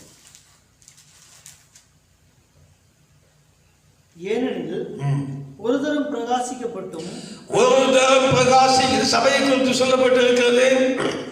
ஒரு தரம் பிரகாசிப்பிக்கப்பட்டும் பரம ஈவை ருசி பார்த்தும் பரிசுத்த ஆவியை பெற்றும் தேவனுடைய நல்வார்த்தையும் தேவனுடைய நல்ல வார்த்தை வசனங்களை கேட்டும் இனிவரும் உலகத்தின் பலன்களையும் பரலோகராஜ் இனி வரப்போகிற உலகம் பரலோகம் அதை குறித்து பலன்களையும் ருசி அதனுடைய பலன்கள் எல்லாம் ருசி பார்த்து பரலோகத்தில் என்மேல் வல்லமை இறங்கிட்டு பரலோகத்திலிருந்து அக்கினி இறங்கிட்டு பரலோகத்தில் தேவன் பேசினார் என்றெல்லாம் சொல்லுகிறார். நான் மறுதலித்து போனவர்கள் அப்படி இருந்தும் மறுதலித்து போனவர்கள் பாருங்க, இவ்வளவு நல்ல அனுபவம் இருக்கிறவங்க மறுதலிக்கிறாங்க என்பதற்கு இங்க வசனம் இருக்கிறது. ஏன் மறுதலிக்கிறாங்க? வசனத்தை கேட்டாங்க, ஆனா கை கொள்ளல. தேவனுடைய அவர் இந்த பூமியில இயேசு கிறிஸ்து இந்த பூமியில எப்படி வாழ்ந்தாரோ அதற்குரிய வசனங்கள் இருக்கிறது. அதைத்தான் அப்போஸ்தலர்கள் கை கொண்டார்கள். நாமும் அதைத்தான் கை கொள்ளணும். அதை கை கொள்ளாத பட்சத்தில் தான் பரமையெல்லாம் ருசி பார்த்தும் கூட மறுதலிக்கிறார்கள். கிரியைகள் சரியில்லை, கிரியினாலே மறுதலிக்கிறார். பரிசுத்த ஆவி பெற்றிருக்கோம், ஞானஸ்நானம் பெற்றிருக்கிறோம், வரங்கள் பெற்றிருக்கிறோம், ஆனால் உன் கிரியை என்ன? இயேசு நடந்த போல நடக்கிறோமா? அவர் செய்த காரியங்களை செய்யறோமா? இல்லை. அற்புதங்கள் நடந்தவன்னு நினைக்கிறோம் எல்லாரும். என் மூலமா நடந்தோம், உன் மூலமா நடந்தது அது அல்ல. அதனால் வாக்குத்தத்தம் பண்ணப்பட்டதை பெற்றுக்கொள்ள முடியாது. வாசிக்கலாம். தேவனுடைய குமாரனை மறுதலித்து போனவர்கள் தேவனுடைய குமாரனை அவர்களே தாங்களும் மறுபடியும் சிலுவையில் என்ன செய்யறாங்களாம்? இது இதைவிட பயங்கரமான கொலை பாதகமாகி போச்சு. இப்ப நம்ம கொலைகாரர்களாக மாறிவிடுகிறோம். மறுபடியும் இயேசுவை சிலுவையில் அறைகிறோம். மறுதலிக்கிறவர்கள் மறுபடியும் இயேசுவை சிலுவையில் அறைகிறார்கள். அப்புறம் அவமானப்படுத்துகிறபடினால் மனம் திரும்புதலுக்கு ஏதுவாக அவர்களை மறுபடியும் புதுப்பிக்கிறது ரொம்ப ஜாக்கிரதையாகும் சபையாக. வாக்குத்தத்தம் பண்ணப்பட்ட ஆசீர்வாதத்தை பெற்றுக் கொள்ள வேண்டுமானால் மறுதலியாமல் இருக்க வேண்டும். எந்த சூழ்நிலையிலே மறுதலிக்காமல் இருக்க வேண்டுமானால் தேவனுடைய வசனங்களின்படி நடக்க வேண்டும். இயேசு கடவுள் இல்லைன்னு சொல்றது மட்டும் நீங்க மறுதலிப்பு எடுக்கக்கூடாது. வார்த்தையினாலும் கிரியினாலும் கர்த்தருடைய வசனத்துக்கு மாறான காரியங்கள் செய்யும் போது அது தேவனை மறுதலிப்பது, அவரை அவமானப்படுத்துவது. அவருடைய வசனத்தை நாம் அலங்கரிக்க வேண்டும். நம்முடைய கிரியைகளினால் அலங்கரிப்பது, வசனத்தின்படி நடப்பது. அப்பதான் அவரை நாம் அறிக்கையிடுகிறோம் என்று, இவர்தான் தேவன் என்று அறிக்கையிடுகிறோம். நம்முடைய வாழ்க்கை தரத்தை கொண்டு மறந்துடக்கூடாது. ஒருவேளை இவைகளெல்லாம் நம்ம வாழ்க்கையில சரியில்லை என்று சொன்னால் நாம் தேவனை மறுதலிக்கிறவர்களும் அவரை மறுபடி சிலுவையில் அறைந்து அவமானப்படுத்தவர்களாக மாறி தண்டனைக்குள்ளாகியும் புதுப்பிக்கப்படுவதற்காக மறுபடியும் நம்ம நல்லாகிறது ரொம்ப கஷ்டமான காரியமா. ஆகவே சபையில் இருக்கிற மக்கள், ஞானஸ்நானம் பெற்றவர்கள், பரிசுத்த ஆவியை பெற்றவர்கள், வல்லமையை பெற்றவர்கள், வரங்களை பெற்றவர்கள், ஊழியர்கள் யாராக இருந்தாலும் சரி, இந்த மறுதலிப்பு என்கிற வார்த்தையை நீங்க எப்படி நீங்க எடுத்துக்கொள்கிறீங்களோ எனக்கு தெரியாது. நிறைய பேர் நினைக்க நாங்க இயேசுவைத்தானே அறிக்கையிடுவோம், உலகமெல்லாம் பிரசித்தம் பண்றது இல்லை. இவ்வுலகமெல்லாம் பிரசித்தம் பண்ணினாலும் என் நாமத்தை வீணிலே வழங்கக்கூடாது என்று தேவன் சொல்லி இருக்கிறார். கவனிக்கணும். கிரியினாலே மறுதலித்து விட்டு இயேசுவே தேவன் என்று அறிக்கையிட்டால் அது தவறாக மாறிவிடும், தண்டனைக்குள்ளதாக மாறிவிடும். அதனால அவங்களை புதுப்பிக்கப்படுவது கூடாத காரியம் என்று சொல்லுகிறார். ஆகவேதான் இந்த பிலடெல்பியா திருச்சபை நமக்கு மாதிரியாக தேவன் வைத்திருக்கிறார். நாமும் கொஞ்சம் பலமோ ரொம்ப பலமோ நீங்க எவ்வளவு பலம் இருந்தாலும் சரி, ஒன்றை மட்டும் கவனிக்கணும். நான் கர்த்தருடைய வார்த்தைகளை வசனத்தை கை கொண்டு அவரை மறுதலியாதவனாக, என் பேச்சிலே, என் வார்த்தையிலே, கிரியிலே மறுதலியாதவனாக நான் இருக்க வேண்டும். அப்பா, ஒரு விதத்தில் நான் உண்மை மறுபடி சிலுவையில் அறைந்து அவமானப்படுத்தக்கூடாது. நான் உங்களுடைய ராஜ்யத்தை குறித்து எனக்கு தெரியும், உங்களுடைய வருகை குறித்து தெரியும், இனி வரப்போகிற உபத்திரவங்களை குறித்து தெரியும். இவள் எல்லாத்துக்கும் தப்பி உனக்கு முன்னால் நிற்க திராணி உள்ளவன் நான் மாறணுமே, இந்த பரலோகத்துக்கு நான் பாத்திரலாம் நான் மாறணுமே, அதுக்கு இந்த பிலடெல்பியா சபை மக்கள் எப்படி இருந்தார்களோ அப்படிப்பட்ட அந்தஸ்தை எனக்கும் எங்களுக்கும் எங்களை சபையில் இருக்க ஒவ்வொருவருக்கும் தர வேண்டும் என்று நாம் எப்போதும் ஜெபிக்கணும், தேவகாரத்தில் ஒப்பு கொடுக்கணும். நாம் கர்த்தருடைய சமூகத்தில் விழிப்போடு ஜெபத்தோடு இருக்கும்போது கர்த்தர் இந்த வாக்குத்தத்தங்களை நமக்கு சுதந்திரமாக்கி கொடுக்கிறார். அதனால அந்த வசனம் அப்படின்ற இப்போ 10:36 நம்ம வாசித்தோம். வாக்குத்தத்தங்களை பெற்றுக்கொள்ளும்படியாக நாம் பொறுமையோடு காத்திருக்க வேண்டும். எல்லா சூழ்நிலையிலே வாய் தரவாமல் இருக்க வேண்டிய இடத்துல வாய் தரவாமல் இருந்துதான் ஆகணும். அவரை போல அப்பொழுது வாக்குத்தத்தம், அவருடைய வாய் திறந்து சொன்ன வாக்குத்தத்தம் நமக்கு பலிக்கும். மறந்துடக்கூடாது. பிலடெல்பியா சபை குறித்த அந்தஸ்தும் அது நிமித்தமாக அவர் பெற்றுக்கொண்ட வாக்குத்தத்த ஆசீர்வாதங்களை பார்த்தோம். இந்த ஆசீர்வாதம் நம்முடைய திருச்சபைகளுக்கு எல்லா திருச்சபைகளுக்கும் கொடுக்கப்படும்படியாக, பூமியில் இருக்க எல்லா திருச்சபைகளுக்கும் தேவன் கொடுக்கும்படியாக நாம் கர்த்தருடைய சமூகத்தில் ஒப்பு கொடுப்போம். ஆயத்தமாகவும் கர்த்தர் சீக்கிரம் வருகிறார், வழி நடத்துவாராக. ஜெபிக்கலாம். எங்கள் அருமை இரட்சகராக இயேசுவை, இந்த நாளில் நம்முடைய வேத பகுதியை நாங்கள் வாசித்தோம். எங்களுக்கு தந்த வேத வசனங்களை தியானித்தோம். நாங்கள் இந்த பூமியிலே இருக்கும் போதே எங்களுக்கு கொடுக்கப்படுகிற வாக்குத்தத்தங்களை பெற்றுக்கொள்ள நாங்கள் என்ன செய்ய வேண்டும் என்று எங்களுக்கு கற்றுக் கொடுத்தேன். பிலடெல்பியா சபையை போல, அவர்களைப் போல நாங்களும் உடைய பொறுமையை குறித்து சொல்லிய, அன்பை குறித்து சொல்லிய, பரிசுத்தத்தை குறித்து சொல்லிய, பிதா விசுவாசத்தை குறித்தும் உண்மையை குறித்தும் சொல்லி எல்லா வேத வசனங்களையும் நாங்கள் கை கொண்டு எல்லா காரியத்திலும் மறுதளிக்காதவர்களாக எங்கள் பேச்சிலே, செய்யலே, நடக்கையிலே, ஆண்டவர் எல்லாவற்றிலும் மறுதளிக்காமல் உண்மை நாங்கள் தைரியமாக அறிக்கையிடுகிறவர்களாக நாங்கள் ஆண்டவருடைய சமூகத்திலே நாங்கள் வளர்ந்து பிறகு எங்களுக்கு உதவி செய்தவர்களும் சபையார் ஒருவரும் உண்மை மறுதளிக்க கூடாது, ஒருவர் அந்த வாக்குத்தத்தங்களை இழந்துவிடக்கூடாது. விசேஷமாக வரப்போகிற உபத்திரவ காலங்களுக்கு நாங்கள் தப்பி கர்த்தருக்கு முன்பதாக நிற்க திராணி உள்ளவர்களாக மாற எங்கள் அனைவரையும் அர்ப்பணிக்கிறோம் பிதாவே. ஒருவேளை கடந்த காலங்களிலே பல கிரியைகளின் நிமித்தமாய், இந்த பேச்சு நிமித்தமாய், நடக்கை நிமித்தமாய் மறுதளித்திருந்தால் தயவாய் எங்களுக்கு மன்னிப்பீராக. உடைய பாதபடியிலே விழுகிறோம் கர்த்தாவே. அறிந்தோரியாமல் செய்த குற்றங்களை மன்னிப்பீராக. சபையார் அனைவரும் ஆயத்தப்படட்டும். எல்லாரும் கர்த்தாவே உடைய வார்த்தைகளுக்கு கீழ்ப்படிந்து உடைய வசனங்களை கை கொண்டு நடந்து கர்த்தருக்கு பிரியமாய் கர்த்தரை மகிமைப்படுத்துகிற பாத்திரங்களாக விளங்கட்டும். இதாவே திறந்த வாசலை கட்டளையிடுவீராக. சாத்தானின் கொண்டத்தாலே சிலரை கொண்டு வருவீராக. மாத்திரமல்ல, இனி வரப்போகிற சோதனை காலத்துக்கு எங்களை தப்புவித்துக் கொள்வீராக. எல்லாரையும் அர்ப்பணித்து விடுவோம். பொறுப்படுத்திக் கொள்ளுங்க பிதாவை. தொடர்ந்து இந்த பூமியில ஜீவிக்கிற நாளெல்லாம் உடைய பிள்ளைகளை பாதுகாத்துக் கொள்ளுங்க. இப்பொழுதும் பூச்சக்கரம் எங்கும் இருக்கிற இந்த கொள்ளை நோய் உபத்திரவத்தில், இந்த சோதனையிலிருந்து உங்களுடைய ஜனங்கள் அதற்கு உட்பட்டு விடாதபடி எல்லாரையும் பாதுகாப்பீராக. தப்புவிப்பேன் என்று சொல்லி தப்புவித்துக் கொள்ளுவீராக. தொடர்ந்து நடத்தும் தேவைகளை கொடுத்தாலும் சிறியோரையும் பெரியோரையும் காத்துக்கொள்ளும். தொடர்ந்து கர்த்தருக்குள்ளாக விழிப்போடு ஜெபத்தோடு காத்திருக்க உடைய பிள்ளைகளுக்கு அனுகிரகம் பண்ணுவீராக. பிதாவே, வாக்குத்தத்தங்களை பெற்றுக் கொள்வதற்கு பொறுமையோடு விழித்து ஜெபிக்க வேண்டும் என்று எங்களுக்கு சொல்லிக் கொடுத்திருக்கிறேன். எல்லாரும் ஜெபத்திலே விழித்திருக்கட்டும், கர்த்தரை மகிமைப்படுத்தட்டும், தேவ ஆசீர்வாதம் பெருகட்டும். சித்தமானால் மறுபடி நாங்கள் கண்டு சந்தோஷப்பட உதவி செய்யுங்க. விசேஷமாய் சபை கூடியவர்களுக்கு இருக்கிறதான இந்த தடை சீக்கிரமாக நீங்கட்டும். நாங்களுமே மகிமைப்படுத்தணும், சபையாக சேர்ந்து மகிமைப்படுத்தணும், பண்டிகை ஆசரிப்பு உண்டாகணும், கர்த்தருக்குரிய காரியங்களை நாங்கள் செய்யணுமே பிதாவே. கர்த்தர்தான் இந்த தடைகள் எல்லாம் நீக்கி கிருபையாக வழியை திறக்க வேண்டும் என்று நாம் ஜெபிக்கிறோம், ஒப்பு கொடுக்கிறோம். மகிமை எடுத்துக்கொள்ளுங்க. இயேசுவின் நாமத்தில் ஜெபிக்கிறோம் எங்கள் நல்ல பிதாவே, ஆமென்.